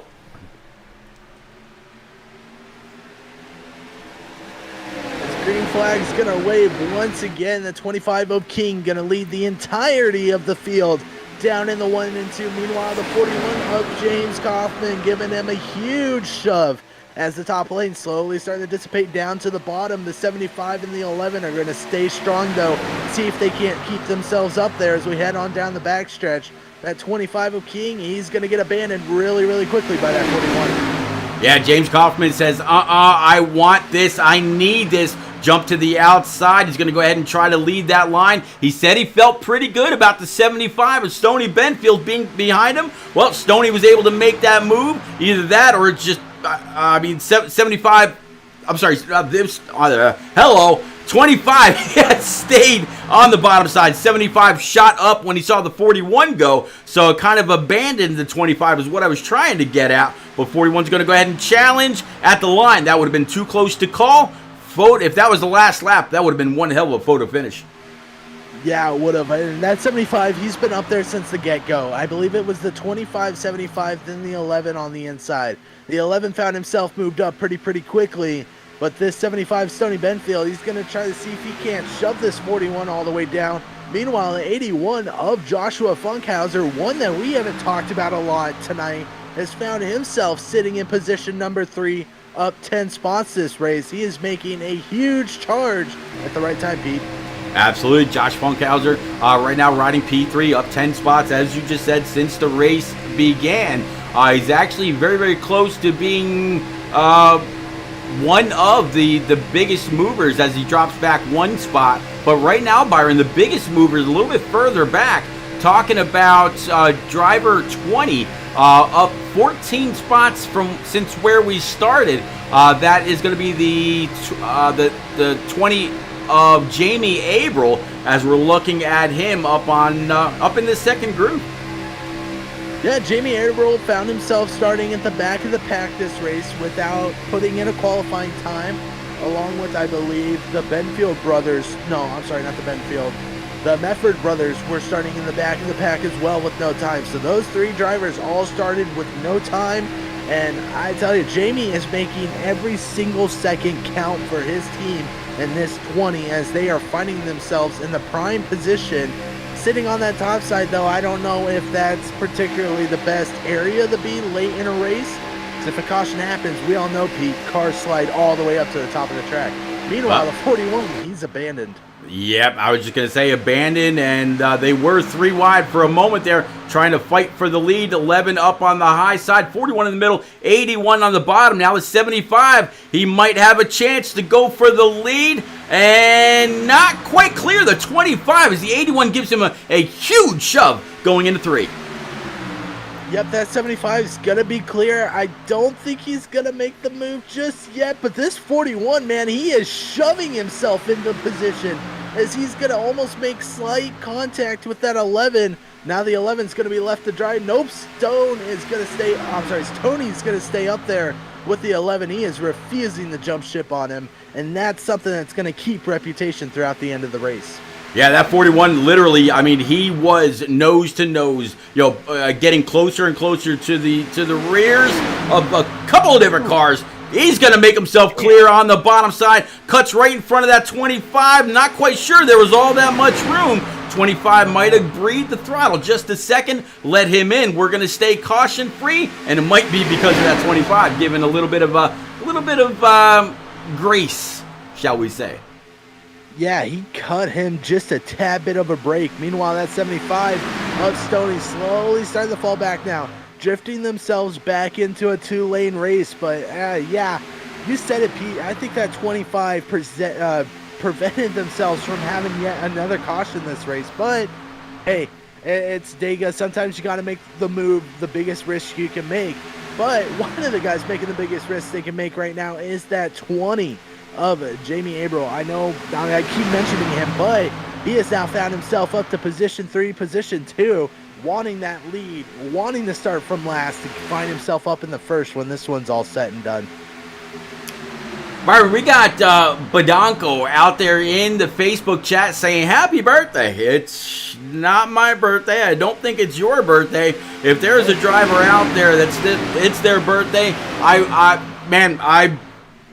would try to will them to grab this W. Badonko, let us know who the birthday boy or birthday girl is, and we'll see if we can't pull him into the booth if we get another yellow to definitely wish him a happy birthday. Everybody enjoys those. Yeah, they do. I tell you. I mean, even just acknowledgement. Say, hey, happy birthday. You know, oh, wow, how'd you know? Well, we kind of cheated just a tad. Anyways, you see the 70 of Aaron Smith now. He's starting to create a third lane on the top heat. Is this third lane just going to become very, very repetitive here in the late race? I'll tell you what, Aaron Smith, up on the high side in that number 70, and it looks like he's actually able to kind of hold serve.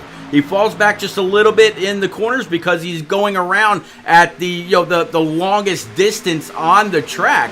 Not only that, he doesn't have any draft help. Able to pull him back just a little bit on the straightaways, kind of using that side draft, but nothing doing. And Aaron Smith, he's going to fall all the way back to 10th and then some, unless he can find a hole and get back in the draft quickly. Yeah, he's got nothing to show there, so he's going to fall himself right back in line, take his time, maybe make another run. I don't know. This deuce of Neil Quick now going to fall in line right behind Aaron Smith. I think they are going to be friends till the end, going to shove themselves. They were working, I think, a little bit early on within this race, so it could be coming back for them. They could be taking a stab at this and see what they can do. Yeah, I mean, everybody needs a friend. Plate racing is all about the friends and the partnerships and those that you find you work the best with. Whether it's, like I said earlier, being pushed or doing the pushing. If you can push somebody that you know can hold a steady wheel, and they don't swerve all over the place, you're not gonna possibly hook them on the right rear and send them up into the wall like what we saw earlier. I mean, you're gonna stick with those people as we're starting to see them. Whoa! Looks like we just saw somebody get hooked up to the outside. 75 hard into the outside wall. What a save by the 7 and 2. Saw what was happening along with the 70, but man, that was unfortunate for those guys. Yeah, 75 is Stoney Benfield. He is all broken up now. Very unfortunate. The rear end's completely pushed in. Looked like he backed into a telephone pole. Let's see if we can actually take a look at what the front end looks like. Not too bad for going ahead first into the wall. But we saw what kind of went on with that. Let's see if we can pick up from the beginning. Oh, nope, it's kind of caught up just a second too late. So we're going to rewind that the old-fashioned way. And we're going to switch it around, and we'll play it from here. I think it just looks like another side draft attempt, honestly. Oh, he's kind of in a lane that isn't there. Yeah. Yep. Very unfortunate. Big yeah. Big shot. Yeah. Well, so. Ooh. Saw 12 jumping through the grass right behind it just before that cutout. Sorry, I had to see that. He almost took off. He was like, prepare for landing, man. He just took off. Let's see, 12 you say, eh? 12, Mr. Schofield. All right, let's go with Tim Schofield. Nope, that's a little too late. Yep, there it is. Oh, okay, down on the grass. Gotcha. Yeah. No, I'm sorry. Yeah, if he would have taken off in the space, man, I tell you, he would have won the NASA Award of the Year for me. But he's gonna go ahead and I'll give him the minor NASA Award of the Year. He went airbound. Not quite SpaceX worthy. Yeah, not SpaceX worthy. Yeah. All right, I gotcha. All right, so it looks like Jamie Abril. He is going to be the guy to get ready to lead it all. Let's see if we can find Mr. Abril. I don't believe I saw him earlier. Yeah. Nope, it doesn't look like. So how about yeah? Well, we talked to Jesse King earlier before, right? Correct. Yeah. Funk. I don't think we talked to Funkhauser. I believe he's in one of the chats. Oh, yep, he's down in he's down with Mike K. So let's see if we can pull him on up to the booth. Mr. Funkhauser, it is repeat and Byron Jones in the booth, but you got that 20 machine in the clean air for once. We got what 40? Yeah, we got 44 laps. I'm sorry, no. We're closing in, Byron. These laps clicking by as we're going on. No, we're working lap 64, so getting closer and closer. I know that nobody could really make it from here on fuel. Any strategy that you feel so far can work for your 20? 81. 20 is Jamie Abril. I'm sorry. 81. Yeah, there we go. Usually we try to pull the guy that's first, but unfortunately we weren't able to pull him, so we're a little bit further back. You're sitting P3 on the bottom side behind the 25. So there we go. Same question, just different number. My only strategy is don't die. It's a good one. It's a good one. It. Only strategy, Byron. That usually works for me too. But with these restrictor plate races, Josh, it's kind of hard to make that happen because not the entire the entire race isn't only in your hands. Yeah, it's a little bit of luck involved. Last race at Talladega, I got lucky and everybody wrecked on the last lap. I ended up finishing in the top 3, I think. So maybe a little bit that'll happen this time. I don't know. Well, man, I definitely wish you luck, just like the other few that we've been able to speak with tonight. Go get them. Keep the shiny side up, sir. Thank you. You got it. All right, so back down to hang out with the one and only Mike K. Man, yeah, I didn't realize as the race has gone on that we're really clicking off some laps here, Byron. Yeah, I believe 36 to go this time by, so they're going to go ahead and double it up, I believe. So now you're slowly starting to get in, and we're starting to get deeper and deeper within this race. Cautions are starting to become very more frequent for these guys, so now you got to start playing the hands of where do I truly want to find myself within the next 30 to 10 laps. Do I want to find myself in the front, or would I rather find myself in the back, knowing that a wreck could happen yet again, as this is our 4th caution of the race? Yeah, 4th caution of the race, but I'll tell you what, even with the cautions that we've had, we've seen some cars, with very, very heavy damage, others not so much. And as you look at the scoring pylon, I mean, there's still 18 cars out here on track on the lead lap. There is one car, I believe, that's 1 or more laps down, that if we happen to have another caution, yeah, it's the 7 of Brown, he'd actually get his lap back and be ready to dance for these final 30 plus laps. And who knows, maybe even come across that winner.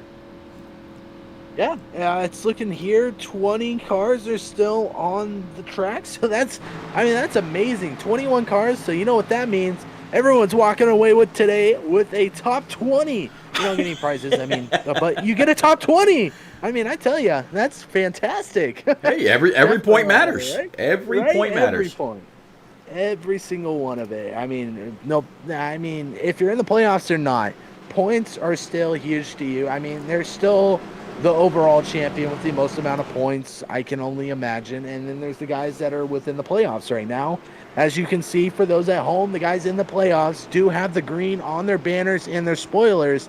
The defender, I'm not even going to attempt the long word, but they make themselves stand out. There you go. I couldn't figure out the word, but allow themselves to stand out from the rest of the pack. But Pete, pace car's diving down. Hopefully we're going green for the last time. Yeah, hopefully, and if we do, it'll be with one clear, trip down pit road. And Byron, we hear about the money stop all the time. That will truly be the money stop. But right now, that green flag's up. That is the color of money. Somebody's gonna want to walk away with those checkers. Cash in for all that it's worth. Green flag. Green flag's waving. Barney's going nuts. is this is going to leave the 20 of Jamie Averill out to the lead with a huge jump so far, but that ain't going to last for long as everyone else going to reel him in, if not make a jump to the outside. But you're talking about the money stop. At what point do you attempt the money stop? You have, I mean, at this point, once you get to about lap 75 to 80, from there, it's game on. You can come down whenever, make your move. So now it's a game of checkers. Who's going to move where? Who's going to make the right move, and who's going to make the wrong one? I mean, with 20 cars still very much in this, if we should happen to see one more caution, I think it'd be more of a game of chess than checkers. There's a whole lot of drivers out here that want to be the king at the end, and we're not going to find out who that is until the very end. But I tell you what, the guy that you called out very early, Aaron Smith, he's up on that high side. He just picked up somebody to help him with a little bit of momentum, a little bit of a shove he can give, although that car in front does have just a little bit of damage to that Camaro, but he's also got some help behind. 3 wide for P2. Oh! There goes the 20. Yep, I saw it. They were 4 wide. That is going to destroy a race car with no caution. It is going to stay green. Yeah, gonna stay green. Very unfortunate. We'll see if we can go back with him and take a look at Jamie. We'll wait a moment, see what happens with this 3 wide, see if it dissipates just a little bit. Double wide, looks like maybe the 96 is going to take it high. Nope. They're gonna keep it double wide. So let's see if we can go back and check in with Jamie Averill.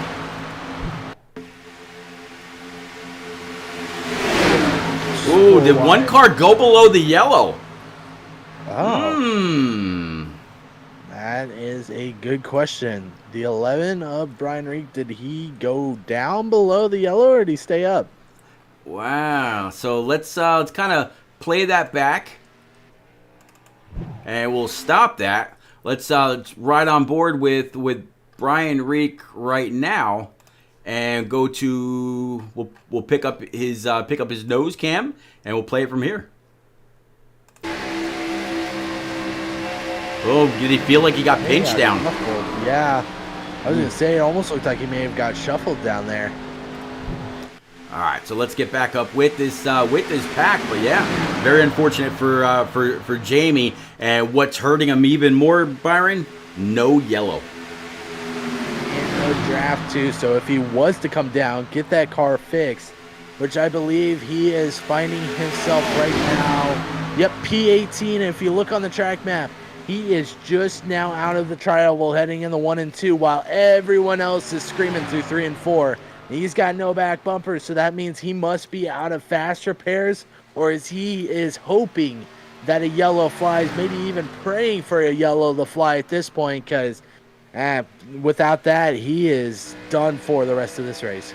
Yeah, I mean, we've seen at some tracks. I remember years back at Kansas Motor Speedway with, it was either Juan Pablo. No, it wasn't Juan Pablo. I think it was Kyle Larson, who had no rear cover, and they were saying that it was actually making it better because that rear air wasn't slowing the car down. There was no proverbial parachute to keep the thing back. But man, you still need help on a restrict plate, whether it work on another track or not. Yeah, let's see here. Okay, so last time by, the lap time for the 20 of Jamie was a 55. Last time by for these leaders was a 52. So he's almost running 2 seconds off the pace, which is not good. And hey, look at that. The leader right now is the 70 of Aaron Smith with the 96 of David Trumley side by side. Actually, it looks like David's now going to take point of the lead. Yeah, David Trumley up on that high side with a big push from that 00 of Mike Koch. Mike right in the middle of the line, and it looks like the 96 going to try to pull down, but man, there's a whole lot of dancing around going on. You got to be careful with these moves. You don't want to get hooked on that right rear, end up in the wall, or worse, get sent spinning. I can't talk tonight. Spinning through the infield where caution may not come out.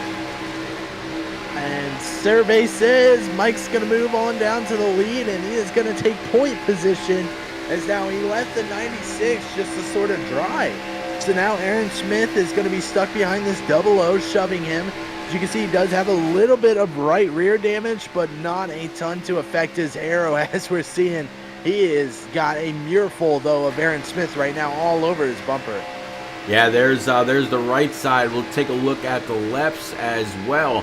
We definitely had some damage. You see just a little bit of scrapage, but if it looks like the that rear wicker. I mean, you can't even call that a spoiler anymore. They're so high. It doesn't look like it's all that bad. So he should be okay. But it looks like Aaron's car is absolutely fine. I don't see any issues on his left side or on his right side. I think Aaron's absolutely fine. So if it should come down to having to pass Mike Koch for the lead, Aaron should be able to do that with relative ease. Especially if he gets that right rear quarter panel. Wow. Within the time we were talking about all that, look at the gap difference between the top three and the rest of the field. I don't know if they're backing up for a reason or if they're just struggling to find themselves all in line, but these three have pulled away for the meantime. That is until the 25 of Jesse King and the 81 of Joshua Funkhiles come back into play. Yeah, 00 really leading the way. And I'll tell you what, I'm going to take a look at the front end for this 00 right quick. And yeah, nothing going on whatsoever. His Spartan Transportation machine. 25. Yep, down pit road. So he's actually calling it not even down the middle. He's still going to have to go 26 laps in order to, because he came in on 25. He'll have to go at least 27. He'll have to go 26 laps to the finish for him. So that's a long way, and he left the pack, so he's not even going to really be able to save much gas. Yeah, sorry, I didn't mean to cut you off, Pete. I saw it, and it's just really, really weird to see, one of the guys that's been up in the front, keeping within, unless if he's refused to come down pit road and just let his fuel burn even more and more and more. I don't know. Really, really weird to see that happen, especially with, like we said, 26 laps to go in this race. That's way too early, in my opinion. Yeah, that is very early. We haven't been able to... In the first half of the race, we saw some go 19, 21, 23, but the most, if I remember you pointing it out earlier, was 25 laps. So I don't think he can do that, especially now, like I said, not in any kind of a pack. Went down pit road by himself. He's going to be burning a whole lot of gas, and he'll have to come on down one more time for a splash and go.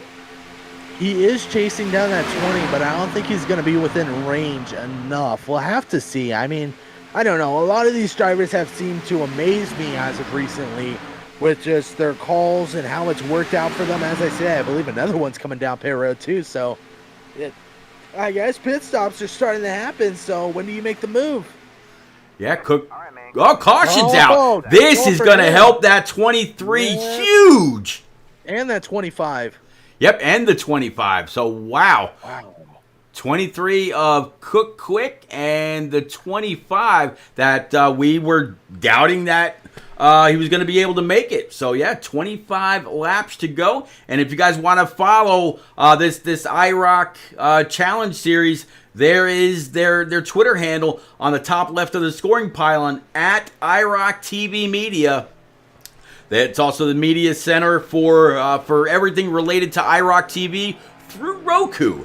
So again, if you're out there on Twitter, YouTube, Facebook, or IROC TV on Roku, man, welcome aboard. So I'm so used to saying Twitch, Byron, but these guys aren't on Twitch. They aren't on Twitch? What do you mean they ain't on Twitch? No. That's like the best place to be. No, I'm just kidding. IROC TV is the best place to be, I tell you. That's right. You got to get that sponsorship money there somehow, you go. right? There you go. There you go. Yeah. Talking about sponsorship, y'all see that Hot Dog Stand podcast in the top right over the track map? Man, you want to talk about some awesome guests Last week they had Corey LaJoie. I mean, just one of the biggest personalities that's ever come across NASCAR. Hasn't always found himself in the best of equipment, but man, definitely one hell of a guy. I mean, jeez. So I mean, talk about the people that he's raced with, Byron. Yeah. Well, can I tell you too? I mean, when I look at Corey, I think of Kyle Larson. Yeah, he's in the same predicament. He's got a really good driving skill. He just doesn't have the best car, which I don't know. I've always looked at Corey LaJoie, and I've always been a huge fan of seeing what he does, especially driving those few Raise Energy cars that he did this season too. Yep. Just the skill that he's walked away with after this season and the knowledge he's had with the next gens. He gets with the right team, he's going to go very, very far. Yeah, if I'm not mistaken, when he ran that, what was it? It wasn't the Frankensour Raise Energy can. I forget exactly which design it was, but if I'm not mistaken, when they ran that car here at Dega, I think he finished inside the top 3. So great showing for LaJoie and great showing for Raise Energy as well. Yeah, I believe that could have been the peach or the lemon one. I think it was between those two, the peach or the lemon one. But yeah, I mean, even Atlanta, you saw him at Atlanta. He just about won the race and then found himself in a mix between with Chase Elliott. But yeah, I mean, he's come very, very far from where he started. That's for sure. All right, so it looks like the 00 Mike Koch, he was able to find himself in the lead before the caution flew, and now he finds himself back out. So his crew was able to get it done. Let's see if we can go ahead and pull him on up and get his info out there. Where is old Mr. Koch? I believe he is down there with Mr. Funkhauser. So let's go ahead and bring him on up. Mike Koch, it's Repeat and Byron Jones up in the booth, bud. Well, you found yourself in the lead with all the clean air before the caution flew. You had a great pit stop. You're going to have the 11 to your outside. 96 looks like behind you.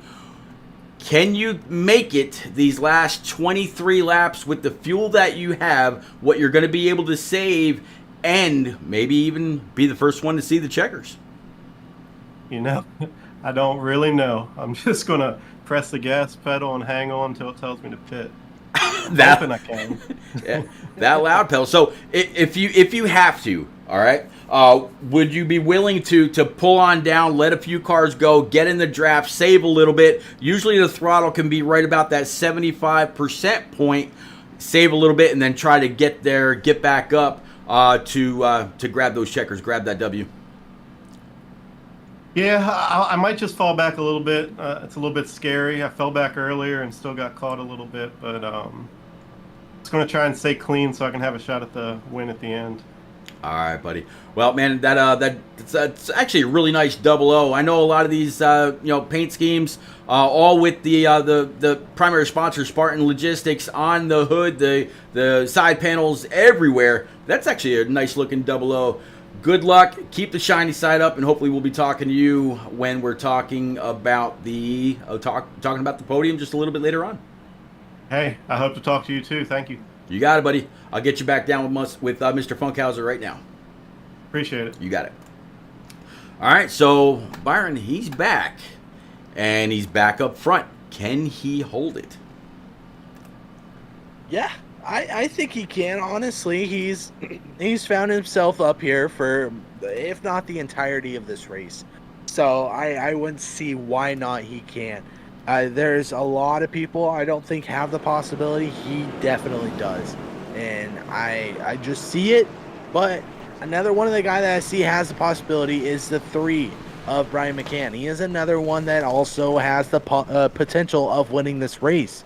And I mean, Talladega too, though, it's a coin flip. So at the end of the day, you just got to position yourself right. Know if you're going to make the block, when to make the block, and how to make the block. Those are going to be the big things that's going to be running through these drivers' minds as we inch closer and closer to the end of this race.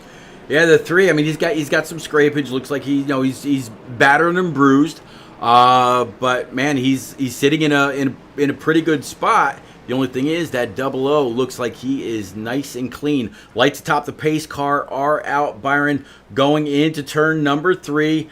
Gonna be coming off, heading through the tri-oval. We're gonna take this restart with 21 laps to go here. Again, next week we are at Bristol Motor Speedway. Following that will be Darlington, the Lady in Black. And then, of course, Homestead, Miami to crown a Season 5 champion here in the IROC Challenge Series. Getting ready to roll, sir.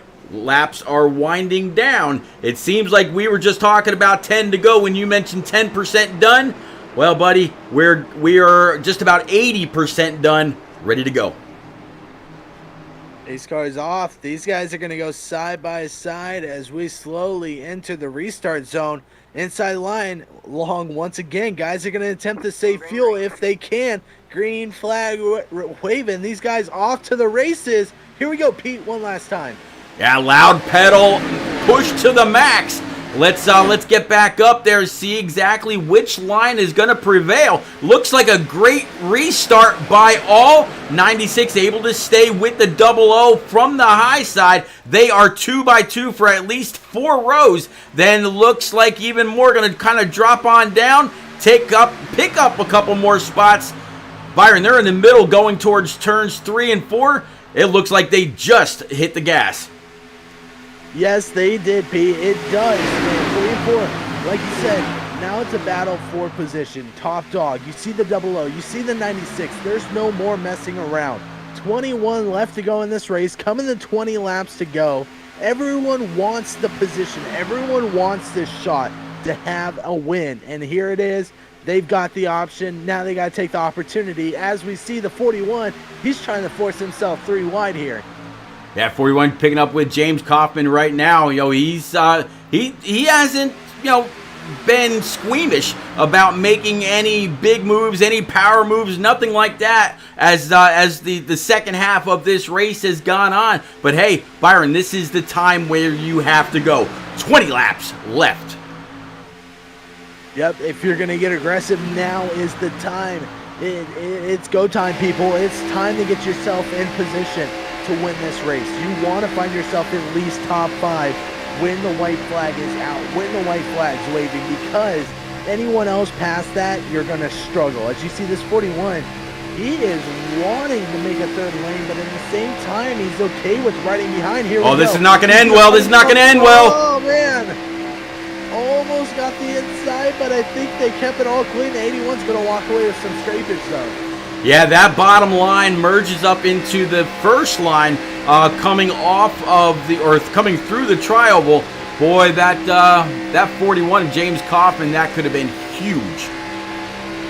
And you want to talk about not making any moves? There is one move that he made, and it was almost a disaster. But everyone kept it clean, kept it calm, kept it cool and collective. So they're all going to be on their way. No wrecks, no damage, no harm, no foul, as we keep it green with 19 to go in the race. Yeah, 19 laps to go. What will this be like when it's all said and done and all the chips are on the table? 41 definitely showing that he's willing to do what it takes to get the next spot. So far, 00 Mike Koch, he was the first on the loud pedal. He was the control car after that last caution. Brian McCann moved up to P number 2 in his number 3 old Wrangler livery. 41 sitting P3 on the inside. 33 of Kevin McCann on the outside. And Joshua Funkhauser, one of the drivers that we talked to earlier, he's going to round out your top 5, Byron. Yeah, and as you see behind him, you're going to see the 12 of Tim Schofield, the 96 of David Trumbley, 2 of Neil Quick, 75 of Stoney Benfield, and the 20-25 Jesse and Jamie. They're jostling back there for position, but at this point, Pete, you're seeing these guys. They're starting to calm down just a little bit. 18 to go. There's no need to rush. If you're up at the leaders, though, I would start getting a little bit concerned. You saw these guys were originally able to go 20, maybe 25 on a tank, but that was sitting in the back of the pack, drafting off of others, biding their time. If you're up in this front, that's where the struggle is going to begin on whether or not you're going to make it on fuel. If so, at what point do you see the 3 or the 00 pull off and say, you know what, enough's enough, I gotta save some gas? You know what? I'm seeing a move that I saw just a week or so ago between a couple of our good buddies, Pacey Wygen and Zach Meredith, in the Turn Down for What truck series right here from Talladega. Those two had to settle it amongst themselves. Now, I don't think we're going to see that because we got a much, much bigger pack. But coming through turns 3 and 4, Zach pulled out very, very late. Was able to pack a little bit of air on Pacey's right rear, pulled up side by side, and won the race, Byron, by .002. One of the closest finishes I have ever seen in any club, community, or league that I have ever broadcasted for. This is a much bigger pack. These guys have all pit, I believe, for their last time, so I think they're going to be as they are. So what is this pack going to look like when it comes across the line? I think there are going to be several with it where it'll be the tail end first. Yeah, I 100% agree, and I think we're going to see 5, maybe 6 wide coming through the tri-oval. It's big enough. These guys can do it. These guys have raced around each other for almost a full season at this point. They know how everyone acts, and at this point, I mean, knowing where you sit, knowing where you stand, and if you have to get yourself into that next round, you're going to do anything it's going to take to find yourself position 1 at the end of tonight.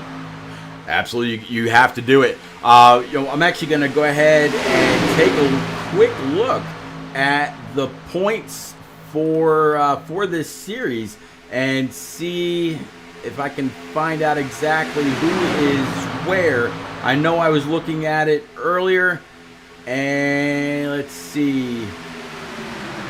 Yeah, right now it looks like Aaron Smith, if this graphic was updated, Aaron Smith is in the lead. Kevin McCann, Aaron Smith, Troy Radford, Neil Quick, and Jason Higginbotham were the ones with some playoff points as the season rolled on.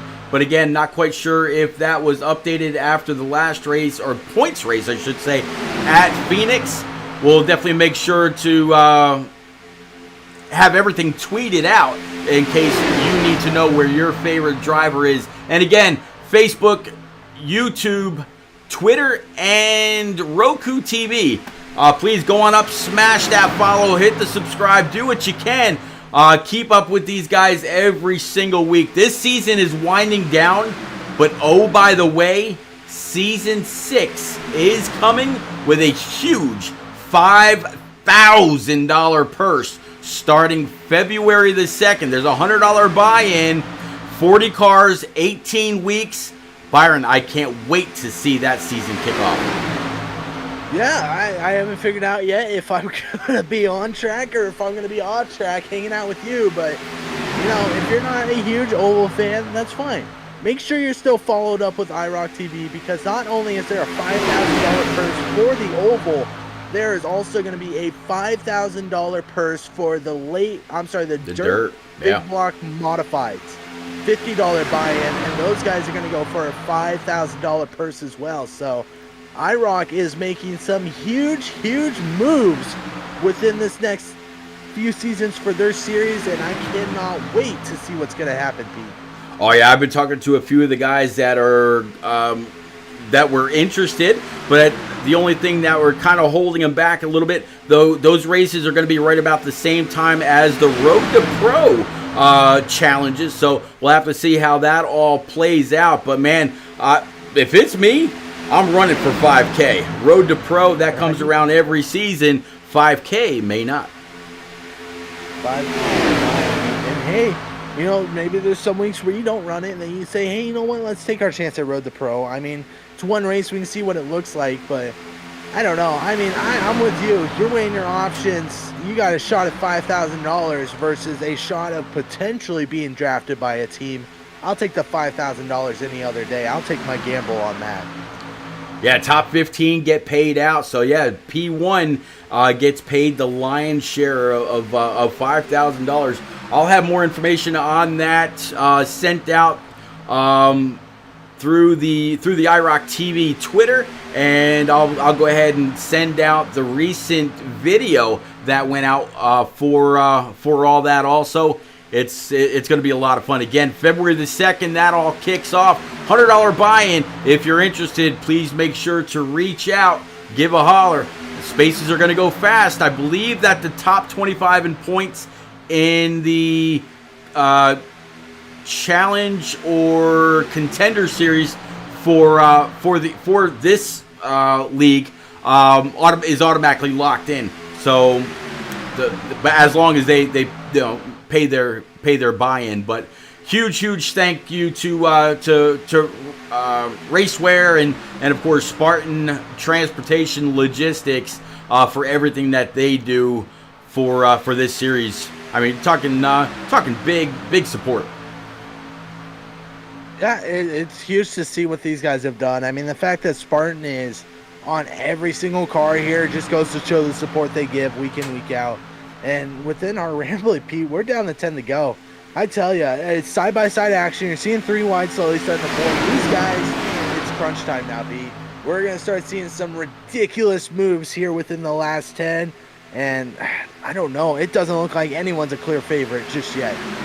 No, not at all. And you know, we were watching earlier, and we were watching, how some people were kind of straggling, hanging back, whatever. They knew what was going to happen. There was going to be at least 1 or 2 cautions, and they were going to just make sure that they were going to be there to have a chance with a clean car when all the chips were on the table.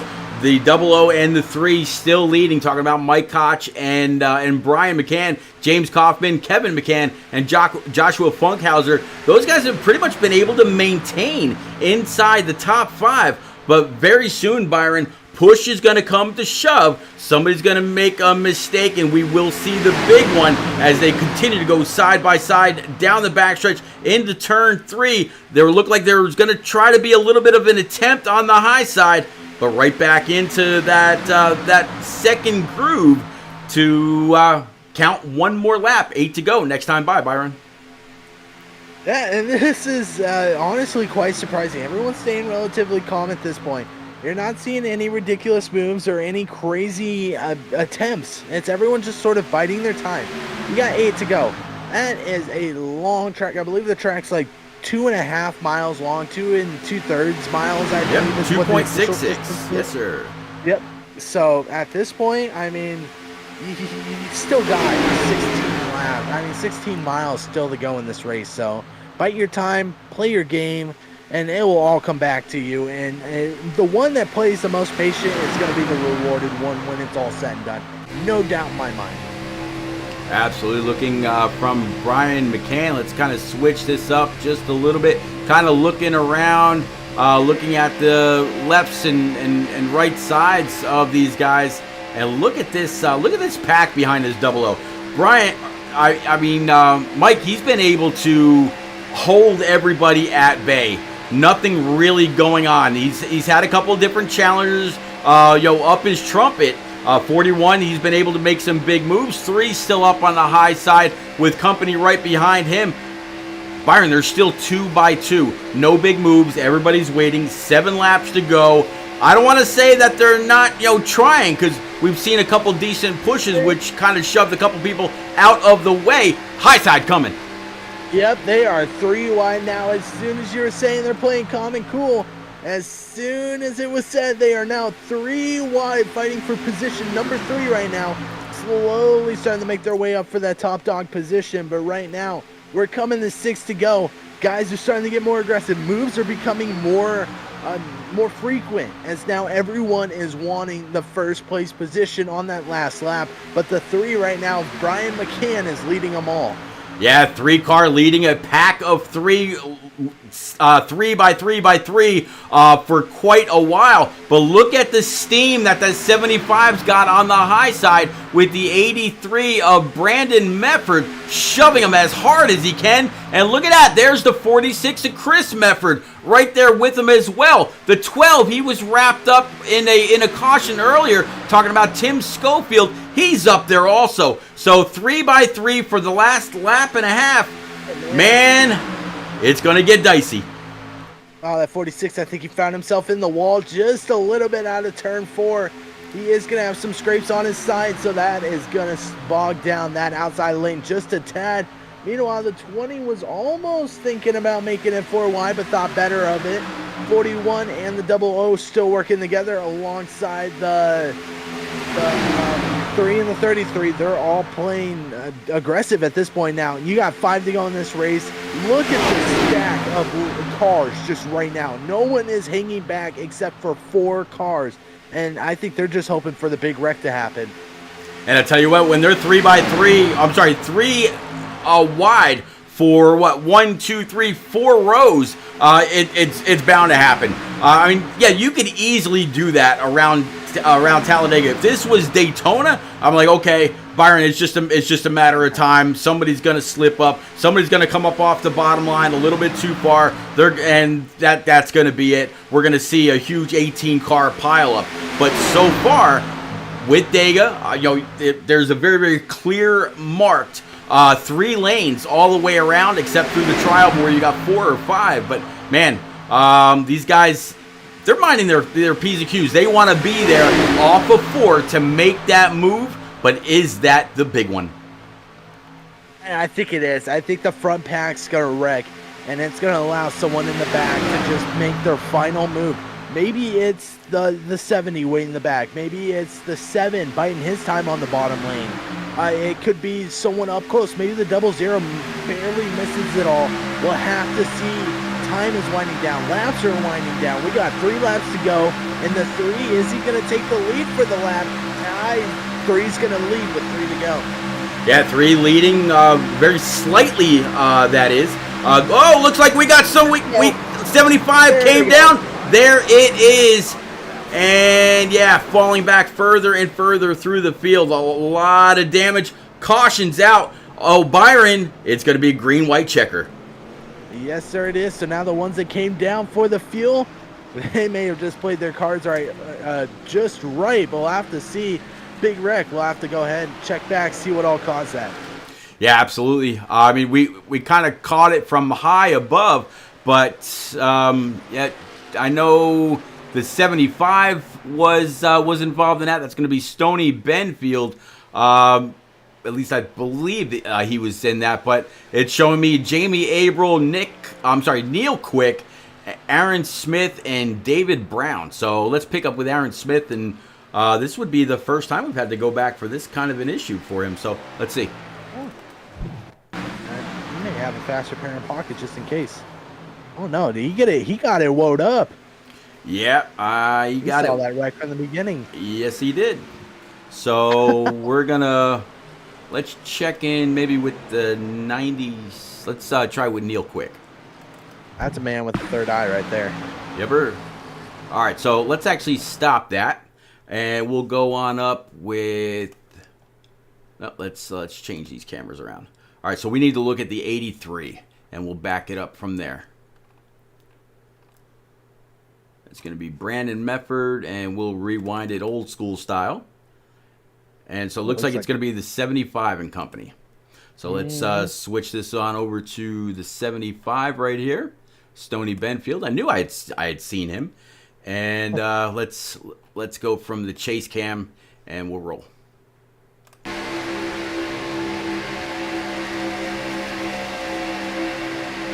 Oh, 20, yeah. That one's tough to tell. I mean, yeah, 21's getting a little bit squirrely, but in the same boat, 75. He's giving him a little bit to no room, but in the same boat, it's 3 to go. That's a tough one to call. I think it was just a big racing incident, but I mean, the guy that walked away with the least amount of damage has to be that 75. He just got the clip of the 20, and that was it. Well, let's take a walk around this 75 right now. Take a look at his fenders for him. Looking at his right front, that's looking pretty good. His right rear, no big issue there either. Let's check out his left front. Left front, a little bit of scrapage. Looks like the hood is a little bowed in some spots. Left rear, about the same. And let's take a look at his hood. I said his hood. There we go. Hood's good. Hood is actually really really good, good. so may not be that bad. All right. Well, I think if he's there, I don't know. I mean, that's a big question. I don't know who came down, who didn't come down, but it's looking like everyone stayed out except for 12th on back. So now the question is, do they have enough fuel? Did they save enough fuel? Or are they praying that this is going to be the one and only green-white checkered? Well, you know who I got to talk to. We talked to Mike Koch earlier. We've got to pick up this 3 and see exactly what he's feeling, what he's thinking. Has he been biding his time this whole time? Look at that profile picture, Byron. He's where he needs to be. Let's see if we can find old Mr. McCann. We'll have to see if he's going to intimidate the field. Hey, I like what you did there. Let's see, Brian McCann. Oh yeah. All right. Alrighty. Brian, it is repeating Byron Jones up in the booth, bud.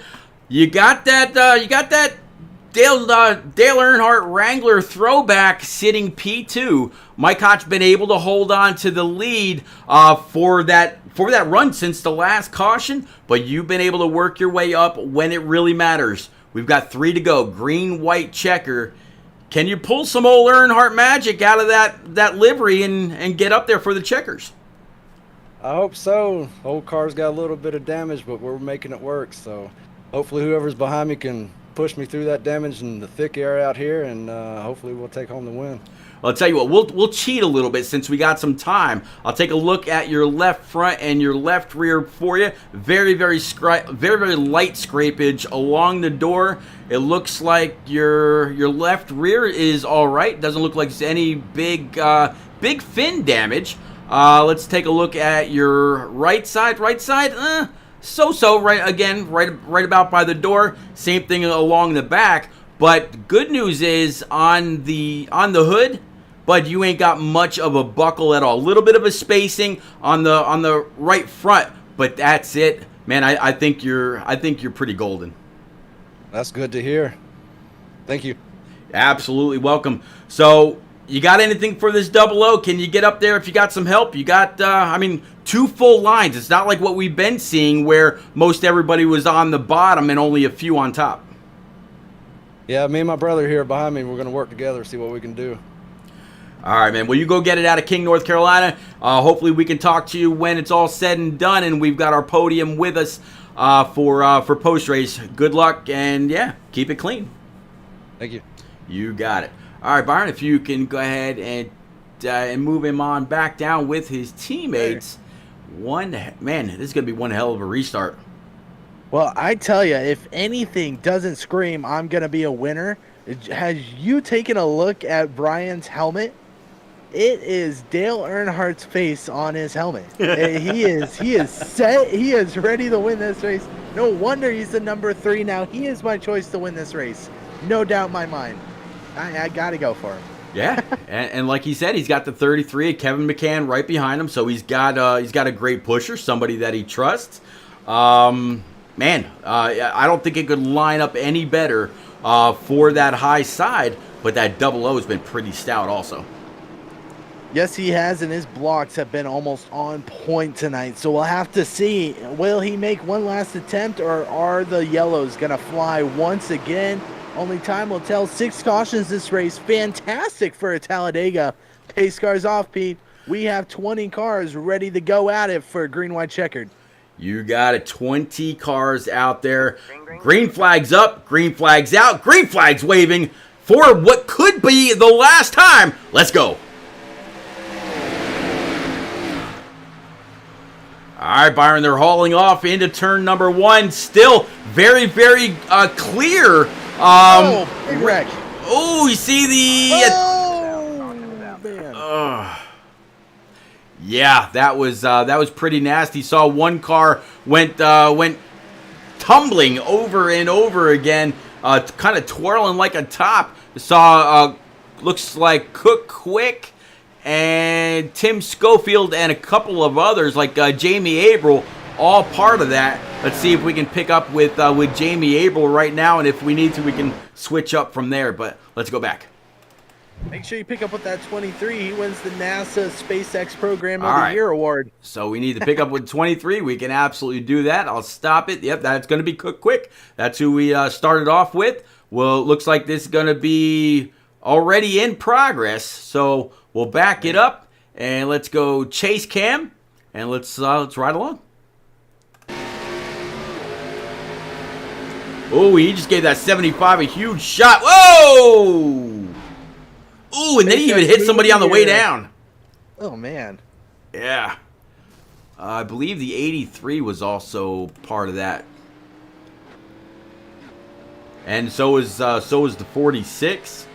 So, yeah, huge point implications. All right, let's go ahead and bring it back live. Hey, you know what? I wish you had the graphic because, bam, I tell you, 23, NASCAR's SpaceX new program just hit today, and it's starring the 23. Yeah, it was a 10 out of 10. Yeah. 10 out of 10 for quick. Yeah, Russian judges gave it a 10 out of 10 for the landing, too. He landed on another car. Not quite caught, but yeah. All right. Target eliminated. So, James, looks like waiting to see if James just kind of went on by the leader or if James is actually the new leader. Nope. Looks like he's gonna go in and give up 1 and 2. There you go. There you go. Yeah. So, yeah. All right. The McCanns are gonna line up where they were last time. Sorry, Pete. No, you're fine. Go ahead. Yeah, the McCanns are going to go ahead and line up right behind each other again, so they're going to have another attempt at this, Pete, but second green, white, checkered, 7 caution of the race. What do you do at this point? If you're low on gas, do you come down and get the fuel, or at this point you made your bed, got to stay out? Man, I tell you what, I'd love to be able to talk to the 41, Mr. Kaufman, but it doesn't look like he's actually available to chat. He's been super aggressive on some of his moves. I would love to ask him what he'd be willing to do. Is he another one that'd be willing to wreck his grandmother for a win, or you know, just kind of play it out for points if there's no clear move to make, not to bring out another caution? Man. Oh, man. Decisions. Right. Looks like the 33 and the 3 were both able to make their way through that. So McCann brothers able to try this one more time, and the 3 will restart back on the outside. Kevin McCann, though, it looks like if as they're running right now is how they're going to line up, he's actually going to line back up on the bottom side behind the 00. So now, Byron, how do you play this out? If you know that Brian is on the outside, and he could get a good shove from someone behind, do you not line up right on that 00's back bumper? Don't help him whatsoever. Or are you a good sport and you say, hey, may the best man win? Oh, man, that is a great question. It's like picking up your first plate at an all-you-can-eat buffet and trying to figure out what to get. It's a difficult decision, and I don't know. I mean, at this point, you guys have come this far. I think you almost have to work together, and then last lap, it's all bets off. You go for whatever you want, but at this point, you got to set yourself up for success, and that's either being up in the front with someone or staying behind, hoping that everyone else is going to wreck in front of you. Yeah, that's a big hope, though. Yeah, that is a huge hope. Yeah. I think, I don't know. I think optimal position's probably 5th, because you already know 1st and 2nd are going to wreck because they're trying to block each other. 3rd and 4th are going to get involved because they're right behind, shoving each other, and then I don't know. I think 4th or 5th is going to be your best spot, your best look at. Maybe where Aaron Smith's sitting at is probably going to be the ideal position, but who knows? I mean, we'll only see what's going to happen once the pace car dips off. Everyone goes green once again. But who knows, too? We could see another caution. rack and stack everyone back up and let them go at it final time. So many questions, and they're all answered when that green flag drops, and then the checkers follow. But man, another attempt at green-white checker. Something tells me this is not going to finish well. Well, as my dad's shirt has once said, white flag waves, everybody knows the rules. So, yep. Well, we'll have to see. We'll have to see. There you go. Looks like the lights atop the pace car are out. Brian McCann and Mike Koch on the front row. Kevin McCann and James Kaufman, row number 2. Row 3, Josh Funkhauser with Jesse King. Row 4 is going to be Jeff Napier with Aaron Smith. Row 5, Brandon Medford with Neil Quick. Row 6, David Trumley and Brian Reek. Row 7, Tim Schofield and Cook Quick. David Brown and Jamie Averill for row 8. Row 9, Stoney Benfield with Chris Mefford. Chris Wally and Dakota Clark with Paul Buzzle to round out this field. Byron, the 3 got one hell of a launch on that last restart, but these guys also got to watch. They cannot go before the pace car. I'm sorry, before the control car. You don't want to get that black flag this late in the race, but we're getting ready to roll. No, you don't. And the best place to line up is going to be on that door. We'll have to see, though. They are ready. Barney is ready. Green flag in hand. Barney is ready to go nuts with it for one more time. Green flag waving 3 and 00 side by side. Look at that jump from Brian McCann. Yeah, Brian McCann huge up on that outside. Oh, we're going to have another wreck. Double. Ooh, we got stuck in a wall. Now we got a Jeff Gordon. Oh, man. Ooh, wow. You got... Who had the lead, though? Right now I'm seeing the 3 up there. Is it just because the 00 led up before him? We'll have to see what timing and scoring says. But, man, Brian Reek and company, huge sudden wreck. Absolutely stopped him on that outside wall. Let's see if we can go back with Brian Reek right now. Yeah, he's already on pit road. Let's see if we can go back. Oof! Look at that. Let's go ahead and rewind here. That is the term of Jeff Gordon. Yeah, watch this. Literally. All right, let's go ahead and go chase cam with him. Or actually, you know what? Better yet. We'll stay chase just to see exactly what happened. Then maybe we'll replay it again from the cockpit view and just watch how this wall grabs him. Let's roll.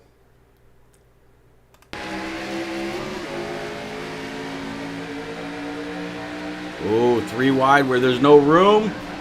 Yeah. Bam! Ooh. Get that man. Ooh. All right, let's concussion protocol. right. Let's try that. Let's try that again, and we'll rewind it again, and we'll go from the cockpit view, and we'll play it.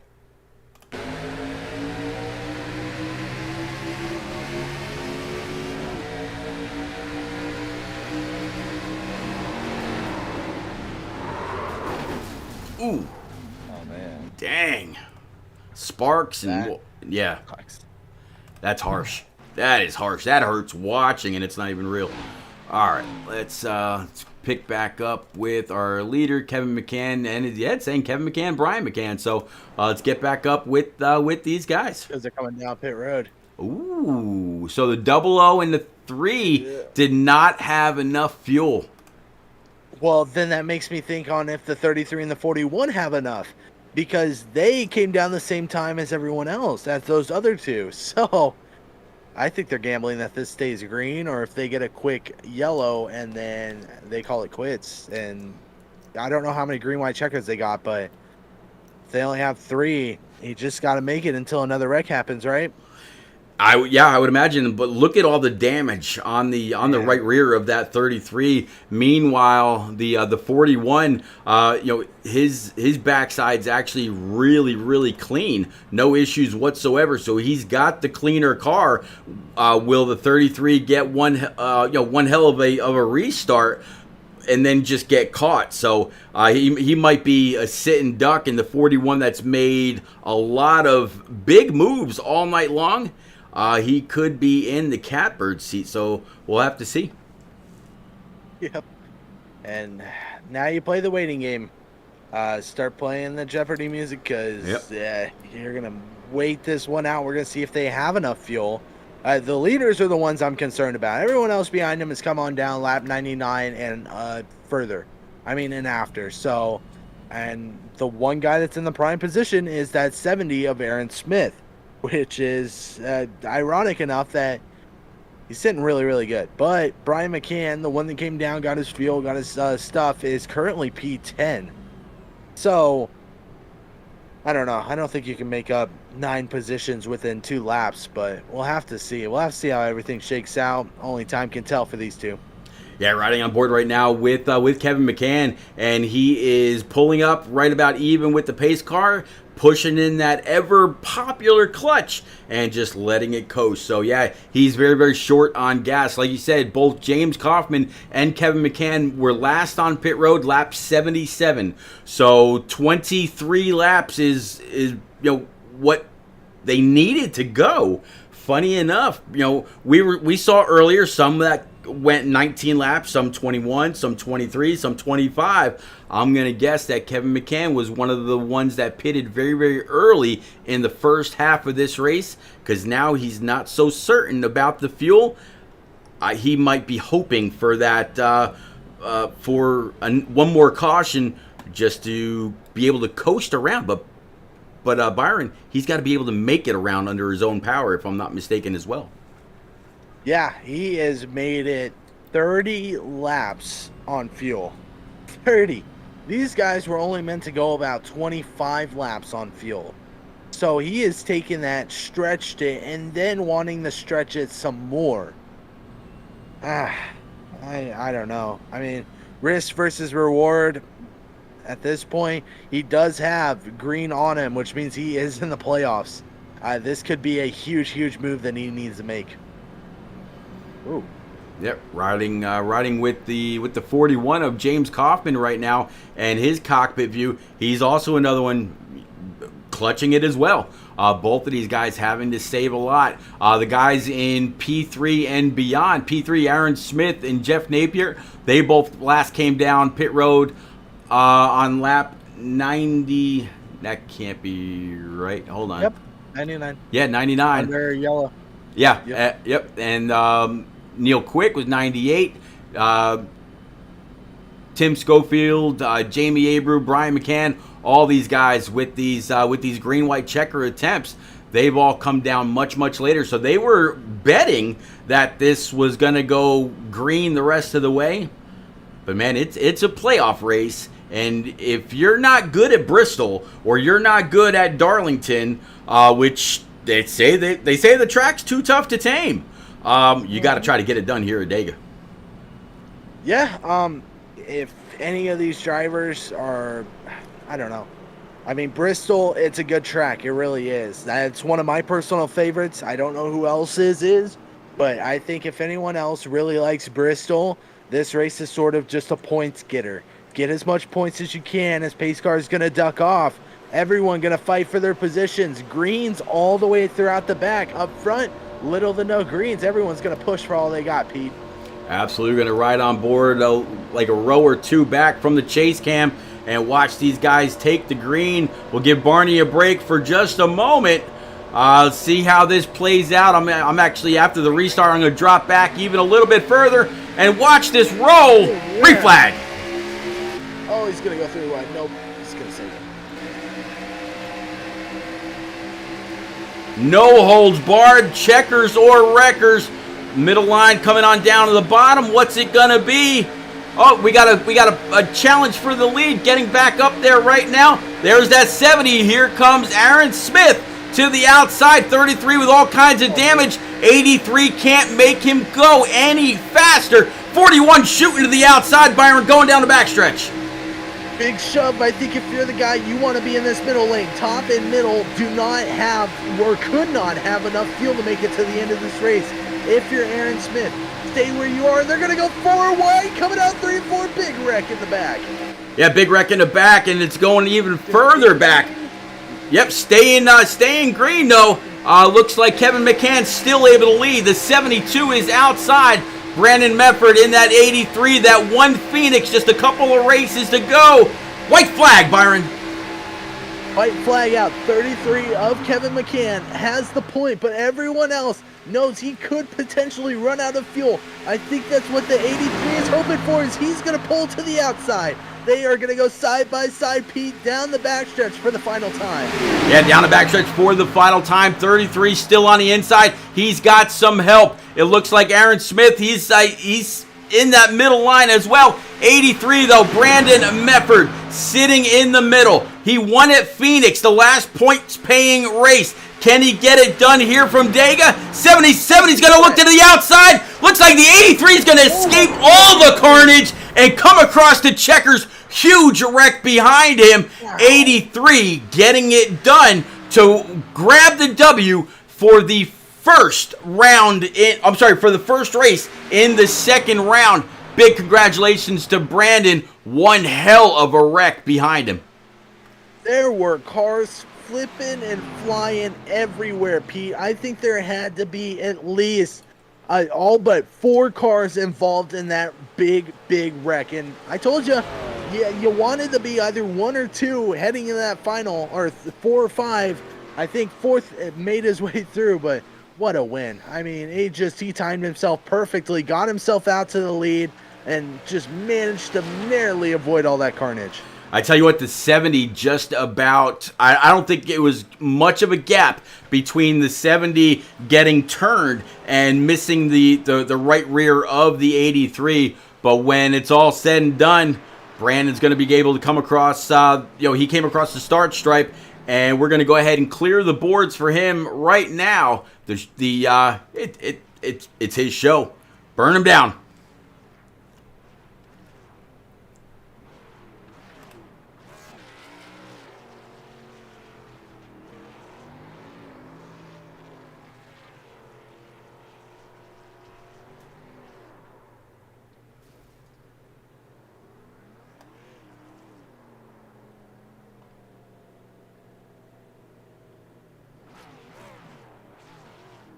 Rev her up.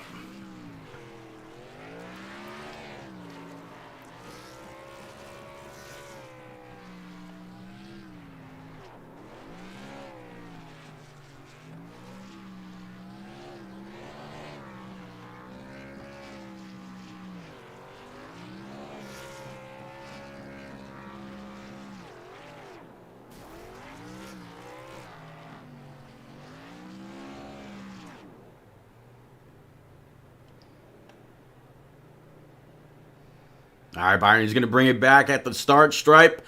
He's going to collect that checkered flag, take a picture for the album, and man, what a way to kick off round 2. Being there at the very end, we got a chance to talk to him earlier. He got it done. I tell you, that definitely looks like a first-time winner burnout to me. I don't know. We'll have to see when he gets up in the booth, but huge congrats to him. And he's been fighting for it all along, and he got it. Picked up the win, took it home, ran with it. Good win for him.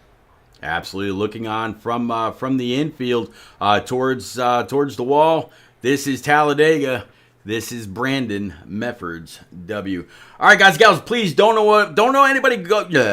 nobody go nowhere. I will get this right, I promise. We'll be right back to chat with our top 3. Stay tuned.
All right, guys and gals, thank you very much for keeping it right here. Definitely appreciate it. Again, whether you're on Facebook, YouTube, Twitch, or Twitter. I'm sorry, I did it again. Facebook, YouTube, IROC, or Twitter. Thank you very much for coming out, hanging out, chatting it up, and keeping us company. Definitely appreciate every single one of y'all. We're going to kick it off first with the one and only Jesse King, driver of that number 25. Able to work his way through the field quite a bit, bringing home P3 even after that big old wreck.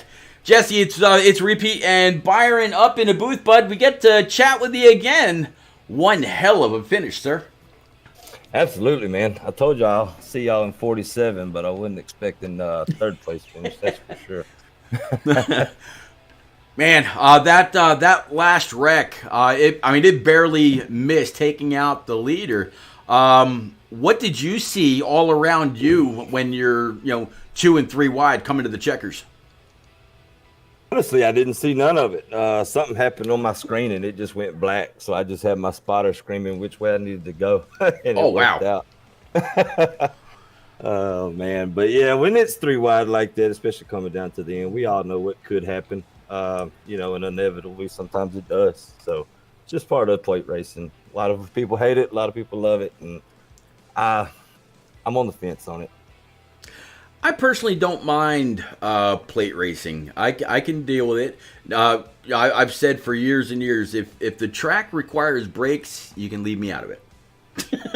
And there's definitely no brakes here at Dega. You can let off the throttle, let it coast a little bit, get back on. Usually nobody is wide open at either Daytona or Talladega except for the leaders. Everybody else has to do some kind of breathing because if you're pushing the pusher, it's going to make for a bad night for all. But man, walk us through this top 3. You mentioned that you're I'm not sure if you're on VR or what it is, but walk us through this race. It was kind of eventful for me. Got wrecked kind of early, I feel like, running up front. So kind of put us behind the 8 ball, with the fast repairs that are available to us. So I had to use that early. So from there, just really drove defensively. Tried to keep my nose clean. Had friends behind me, so I knew I didn't really have to worry about there. Led a little bit of laps, and then there before the last stage, I miscalculated on fuel. So put myself behind the 8 ball there, for some good points there. But all in all, a good night, like I say, these things are just tough. I'm sweating. So round 2. All right, so Dega is now in the books. We're going to Bristol next week, and then after the holiday breaks, we're going to head on over to Darlington, the Lady in Black. Are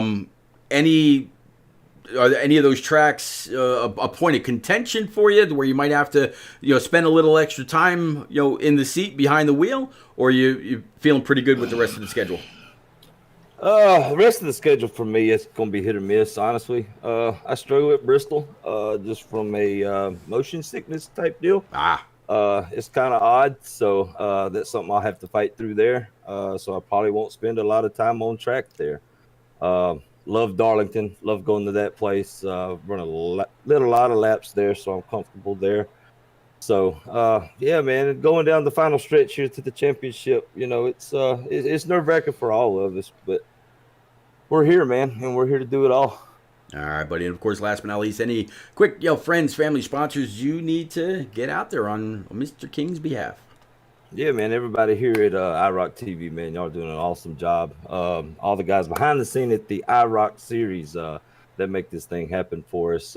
Wife, kids, my buddy Nick up in the booth calling the shots for me, man. I appreciate it. There you go. Well, Byron Jones, that's Jesse King, driver 25, finishing P number 3, up 11 spots from where he qualified. But now we're going to go ahead and bring on up Mr. Trumbley, finishing P2 in that number 96, up 13, one of the biggest movers, and I believe he's with you. Mr. David Trumbley, first off, you got a copy, sir? Yes, sir. Man, what a race you have had. I mean, it was up and down. Positions all the way up to first, all the way back down to last, and then climbing yourself back all the way back up. like Pete mentioned, up 13 positions this race, coming around 3 and 4 for that last time, seeing the huge wreck in front of you. Walk us through it, man. I had to. I can only imagine you were seeing brown in your eyes. Oh yeah, the seas just kind of parted perfectly for me there. Not sure how almost every car in front of me got caught up. Went from about 11th to 2nd there. Oh man, you're able to get out of it, able to move on. You're finding yourself P2 walking away to get today, heading in the Bristol next week. How you feeling? And then the lady in black after. Feeling very good about Bristol. Definitely one of my favorite short tracks, and to run good there. Well, yeah, Bristol, a man of very few words, but I tell you, you got it done tonight. Congrats on P2, David. And we look forward to seeing you next week, maybe back up here in the top 3 once again. Yep, that's what we're hoping for. Before we let you go, any friends, family, sponsors you want to shout out tonight? No, just shout out to the guys running this league, putting this on. There you go, Pete. P number 2, man of little words, David Trumbley, finding himself in the right position at the right time tonight. I tell you what, talking about the person finding himself in the right position at the right time, and with the biggest mover on the night. The last time I talked to you, Mr. Mefford, in a points-paying race was at Phoenix. You got it done there, and here we are again. Talladega in the books. You saw the checkered flag fall first, but man, you also saw the big one in the final few hundred yards. Walk us through your rear view. Man, I don't know. I don't really even know what happened back there. I haven't went back to watch it yet, but we had that last green white checker. Luckily for me, we got the third one there, so some of those guys up front had to pit. I pushed Kevin out there to the front, kind of somehow got ahead of the 70 car there, so I moved up to have a cleaner car pushing me and give myself a better chance to win there, and that worked out. And then looked like, just from the car, it looked like Kevin got bumped or something, but hearing that my brother might have had something to do with that. So just for the viewers out there, that wasn't something we planned. It's just, the big track racing, but still nonetheless, super stoked to be out front here at Talladega. I literally hate super speedway racing. So I think this is only my second win ever on a super speedway. So most important, it locks me into Homestead, and I'm not going to hang my head on that. That's for sure. Yeah, Bristol Motor Speedway, Darlington, and then we're going racing in the swamp. So that'll be really interesting in that order. How much pressure is it off of you now, knowing that you are locked in? It doesn't matter if someone spins out, someone smacks the wall, either at Bristol and Darlington, comes on down in your way, and knocks you out in the points.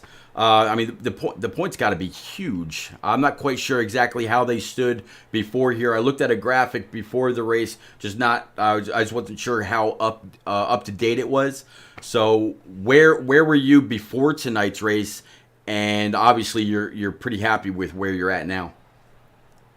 Oh yeah, for sure. So I should have been, right there at, I think, top 5 or something in the points, because this is the start of the second round or whatever. So I should have been right there. I wanted to walk away out of here tonight just with a clean car as much as possible at the end, hope for a top 10 or top 12.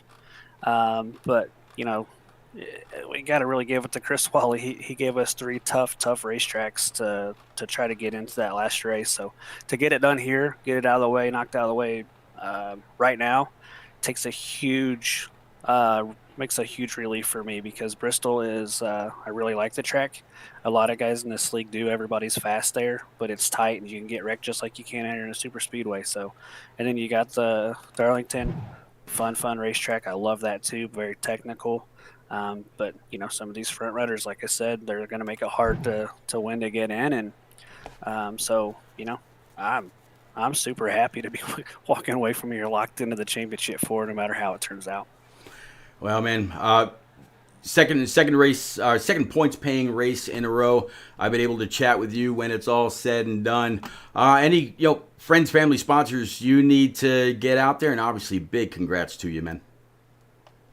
Yeah, thanks, Guy. First of all, I got to thank you guys here at IROC TV. You do a phenomenal job with these broadcasts. Glad to have you guys on board, and I got to thank Chris Wally, Spartan, 5-Star Graphics, Zoe's Place. Man, I'm sure I'm missing a few, but thanks everybody in the league.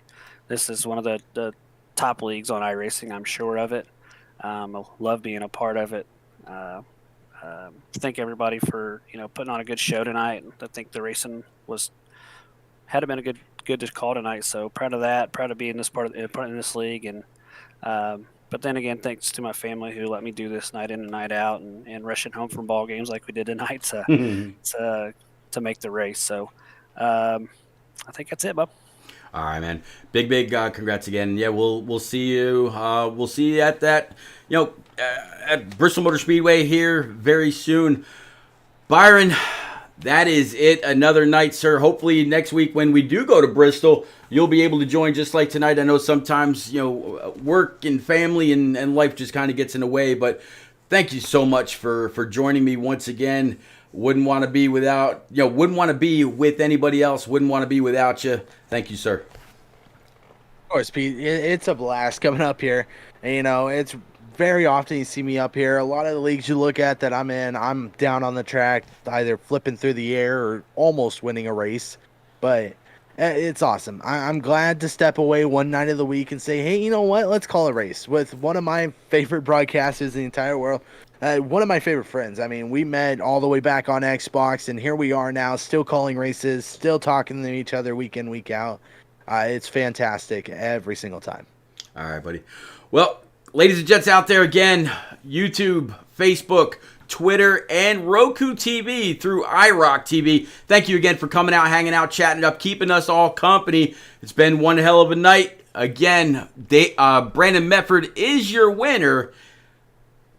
Round 2, race number 1 is in the books. We'll see you next week at Bristol. Take care.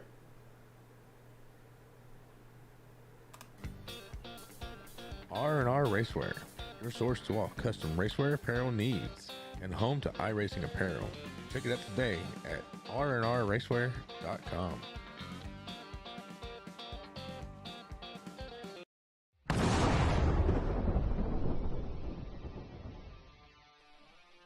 Spartan Transportation and Spartan Logistic Management is your one source for all your shipping needs. 53-foot dry van shipments, auto transport shipments, full-service in-house brokerage, drop lot facilities, just-in-time deliveries to all auto manufacturers, facilities in St. Louis, Missouri, Kansas City, Missouri, and Indianapolis, Indiana. Spartan Logistics, LLC, proud sponsor of the IROC Series, Kyle Steffens UMP Modified and Silver Crown Driver, and Gordy Gundaker, World of Outlaws late model. Visit us at spartan-logistics.net or find